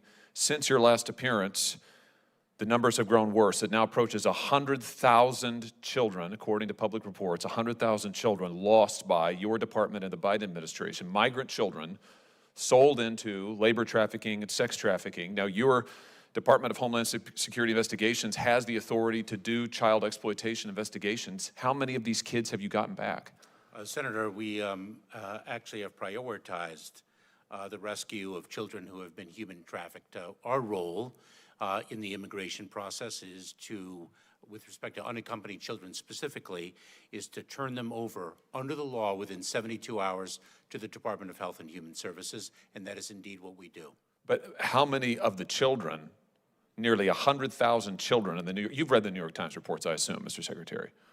I have read many reports, Senator Hawley. But do you know what I'm talking about with the number of children who have been sent to operate heavy machinery, who are not being paid, who are not going to school, who are being denied food, migrant children unaccompanied, who are now in the clutches of labor traffickers? You're familiar with this, right? That is precisely why I revised our worksite enforcement. Good. How many of the kids have you gotten back then? 85,000 or more now lost contact with. It's been months since you were last here. How many of those children have you rescued? Can you give me a number? You are conflating issues. So you can't give me a number. You haven't rescued any of these children. You haven't gotten any of them back. You are conflating issues and what is within our remit and what is outside of it. Okay. Well, it doesn't sound to me like this is a priority, and I have to tell you, that's what your own agents tell me as well. A whistleblower from your agency of Homeland Security Investigations has come to me and has said that special agents who are working on child trafficking cases and fentanyl interdiction cases have been pulled off of their investigations and sent to the southern border. Hundreds and hundreds and hundreds of these agents at a time, taken out of the field, taken off child exploitation cases, and sent to the southern border. Here's some of what she said. She said, we're being told to shut down investigations, to go hand out sandwiches and escort migrants to the shower and sit with them while they're in the hospital, and those types of tasks. Mr. Secretary, you're taking special agents away from investigating child traffickers and child exploitation when you've lost tens of thousands of kids to traffickers, and you're sending them to make sandwiches at the border. What is going on? You are incorrect, Senator. Are there special agents from HSI at the border? Senator, we have a number of priorities. We prioritize trafficking in children. We prioritize the fight against fentanyl. We prioritize Mr. Secretary, you're not answering my question. You're not answering my question. Are there HSI special agents who are currently at the border, having been pulled away from other cases? Yes or no? Combating the fight against fentanyl, yes. How many agents are currently at the border, having been pulled off of their other cases? To fight the scourge of fentanyl, I'd be very pleased to provide you with that data. That's not what the special agent is alleging. That's not what she said. She said that they're being taken off of fentanyl interdiction, off of child exploitation cases, off of their other investigations into criminals to make sandwiches. That's her quote. You're saying that this is a lie, that she's wrong? Senator, we have a number of law enforcement priorities with the resources. Is making sandwiches one of them? We have, of course not, Senator. We accomplish a tremendous amount. Is she wrong? Because of the tremendous talent and dedication of our personnel, including Homeland Security investigations. Making sandwiches for illegal immigrants. Is she wrong? This is one of your agents. Is she wrong? She says that there are 600 at least special agents pulled off of other cases, sent down to the border to babysit illegal immigrants. Is she wrong? Senator, our personnel, we use our personnel to achieve the maximum law enforcement objective possible. That is what we do. So you're not going to deny it? And I'm incredibly proud of what our people do Well, this is every news. single day. This is news. Well, I want to thank this brave whistleblower for coming forward and let the record reflect that the Secretary will not deny what she has said, that hundreds of special agents are pulled off of their law enforcement duties all around the country, by the way. Her testimony to me is this happens all around the country and sent down to the border to make sandwiches for illegal immigrants. This is your administration in action. It's a total failure, Mr. Secretary. That is incorrect. Marshall, you're recognized for your questions. Okay, thank you, Chairman. Mr. Secretary, do DHS employees have your personal contact information? And how widespread do you believe the distribution of your personal contact information is to DHS personnel? When you speak of personal information, do you mean outside of the work context? Your personal contact information, your personal emails. Senator, I do not distribute that to DHS personnel. Aside from email and text messaging, do you use any other form of personal electronic communication, such as encrypted message applications that may have errantly received or transmitted communications relating to official DHS business. Senator, I follow the rules scrupulously. Is that a yes or a no? Senator, I follow the rules scrupulously. Okay. In April, in sworn testimony for this committee, you insisted, and I'll quote you, "If somebody errantly sends me an email on my personal email, that should have been sent to my work email. I forward it to my work email. That's what I do. I fulfill my responsibilities scrupulously, and I have 100% confidence in the integrity of the actions." Despite that, a FOIA lawsuit by Americans for Prosperity has uncovered hundreds of pages of records reflecting your personal use of personal email account and cell phone for official DHS business since you assumed the office of Secretary. We sent you a letter on July 13 asking for additional questions on your and your subordinates' adherence to this DHS policy on the use of non-DHS emails, but thus far you've failed to respond to me. Will you commit to getting answers to our letter? I'll be happy to look at your inquiry and respond accordingly. What you just articulated is perfect evidence of the fact that I have followed the rules. And that explains why there's hundreds of pages of records reflecting your personal email account and cell phone for official DHS business? Senator, you misstate the facts. I've repeatedly said, don't watch what this White House does. I've repeatedly said, don't watch what this White House says, watch what they do. In May, the Biden administration said when Title 42 ended that migrants would face tougher consequences, and I quote that, tougher consequences if they were caught crossing the border illegally. But just in the last border crossing numbers from this past week, the Biden administration's actions showed that Border Patrol released with no consequence 156,000 migrants into the U.S. in September alone. Mr. Secretary, what are the consequences your administration threatened? From where I stand, the only consequences I see of border crossings are the historic number of crossings and the consequences that the American people are less safe today than they were 3 years ago. Senator, that is incorrect. Removal and return of individuals under Title 8 of the United States Code is one example of a consequence that we deliver. In fact, in fiscal year 2023, we removed or returned more than 620,000 individuals. Just recently, we announced that we negotiated an agreement with Venezuela for the first time. So you sent back 10, maybe 200 people, but there's tens of thousands of them are still here. How do you explain the 156,000 migrants in September alone that were released without any consequences? That is incorrect. So you didn't release 156,000 migrants into the United States? Senator, those individuals, when they are processed, they are placed in immigration enforcement proceedings. If they do not qualify for relief, they are subject to removal. If they qualify for relief under the laws that Congress has passed, then they have established a basis to stay in the United States. What percentage are removed? What percentage have been through the process that are then removed? What percentage of these folks actually have had a hearing? How long is the wait for this hearing? How would you describe these to the American people that would make them feel safer today, how you handle that process? The wait for the hearing is a perfect example of how broken our immigration system is. And in fact, when I first entered federal government here in Washington, D.C., after 12 years serving in California as a federal prosecutor, I learned that the time in between encounter and the final adjudication of an immigration case in 2009 was more than 6 years. So this problem of a broken immigration system has lasted for more than 2 decades. I believe the system was last reformed in 1996, and we are long overdue for a fix. Would a first safe country asylum policy make us more safe or less safe?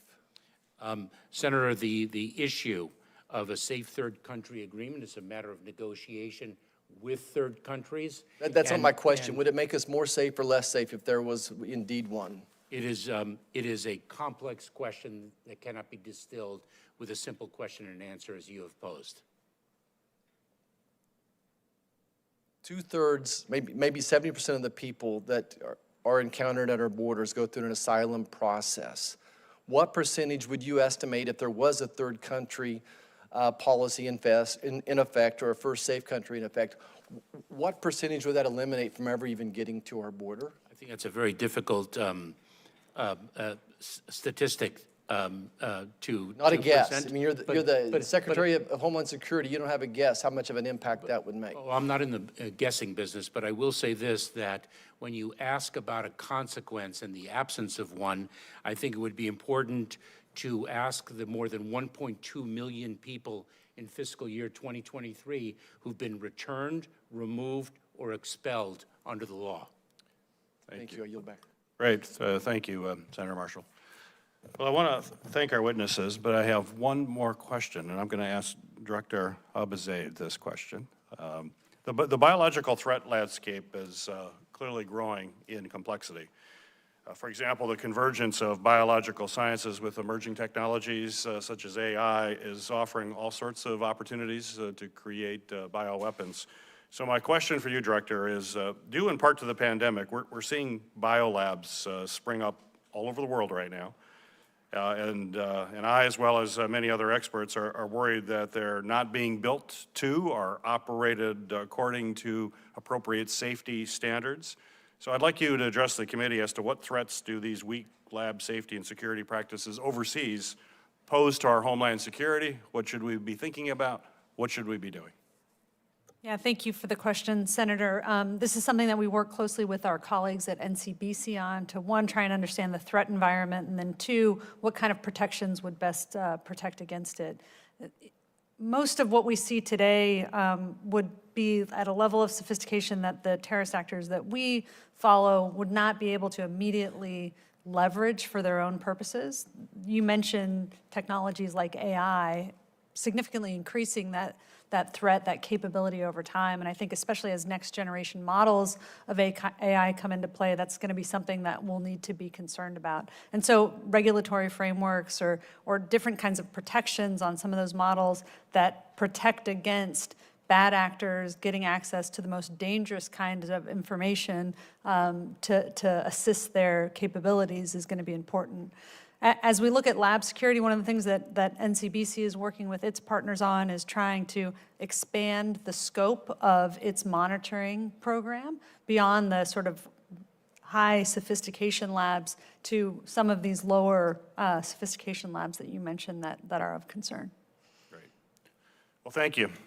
I want to thank our witnesses for appearing before the committee here today to share your perspective on the threats facing our country and the work that the federal government is doing to mitigate these national security threats and to keep all Americans safe.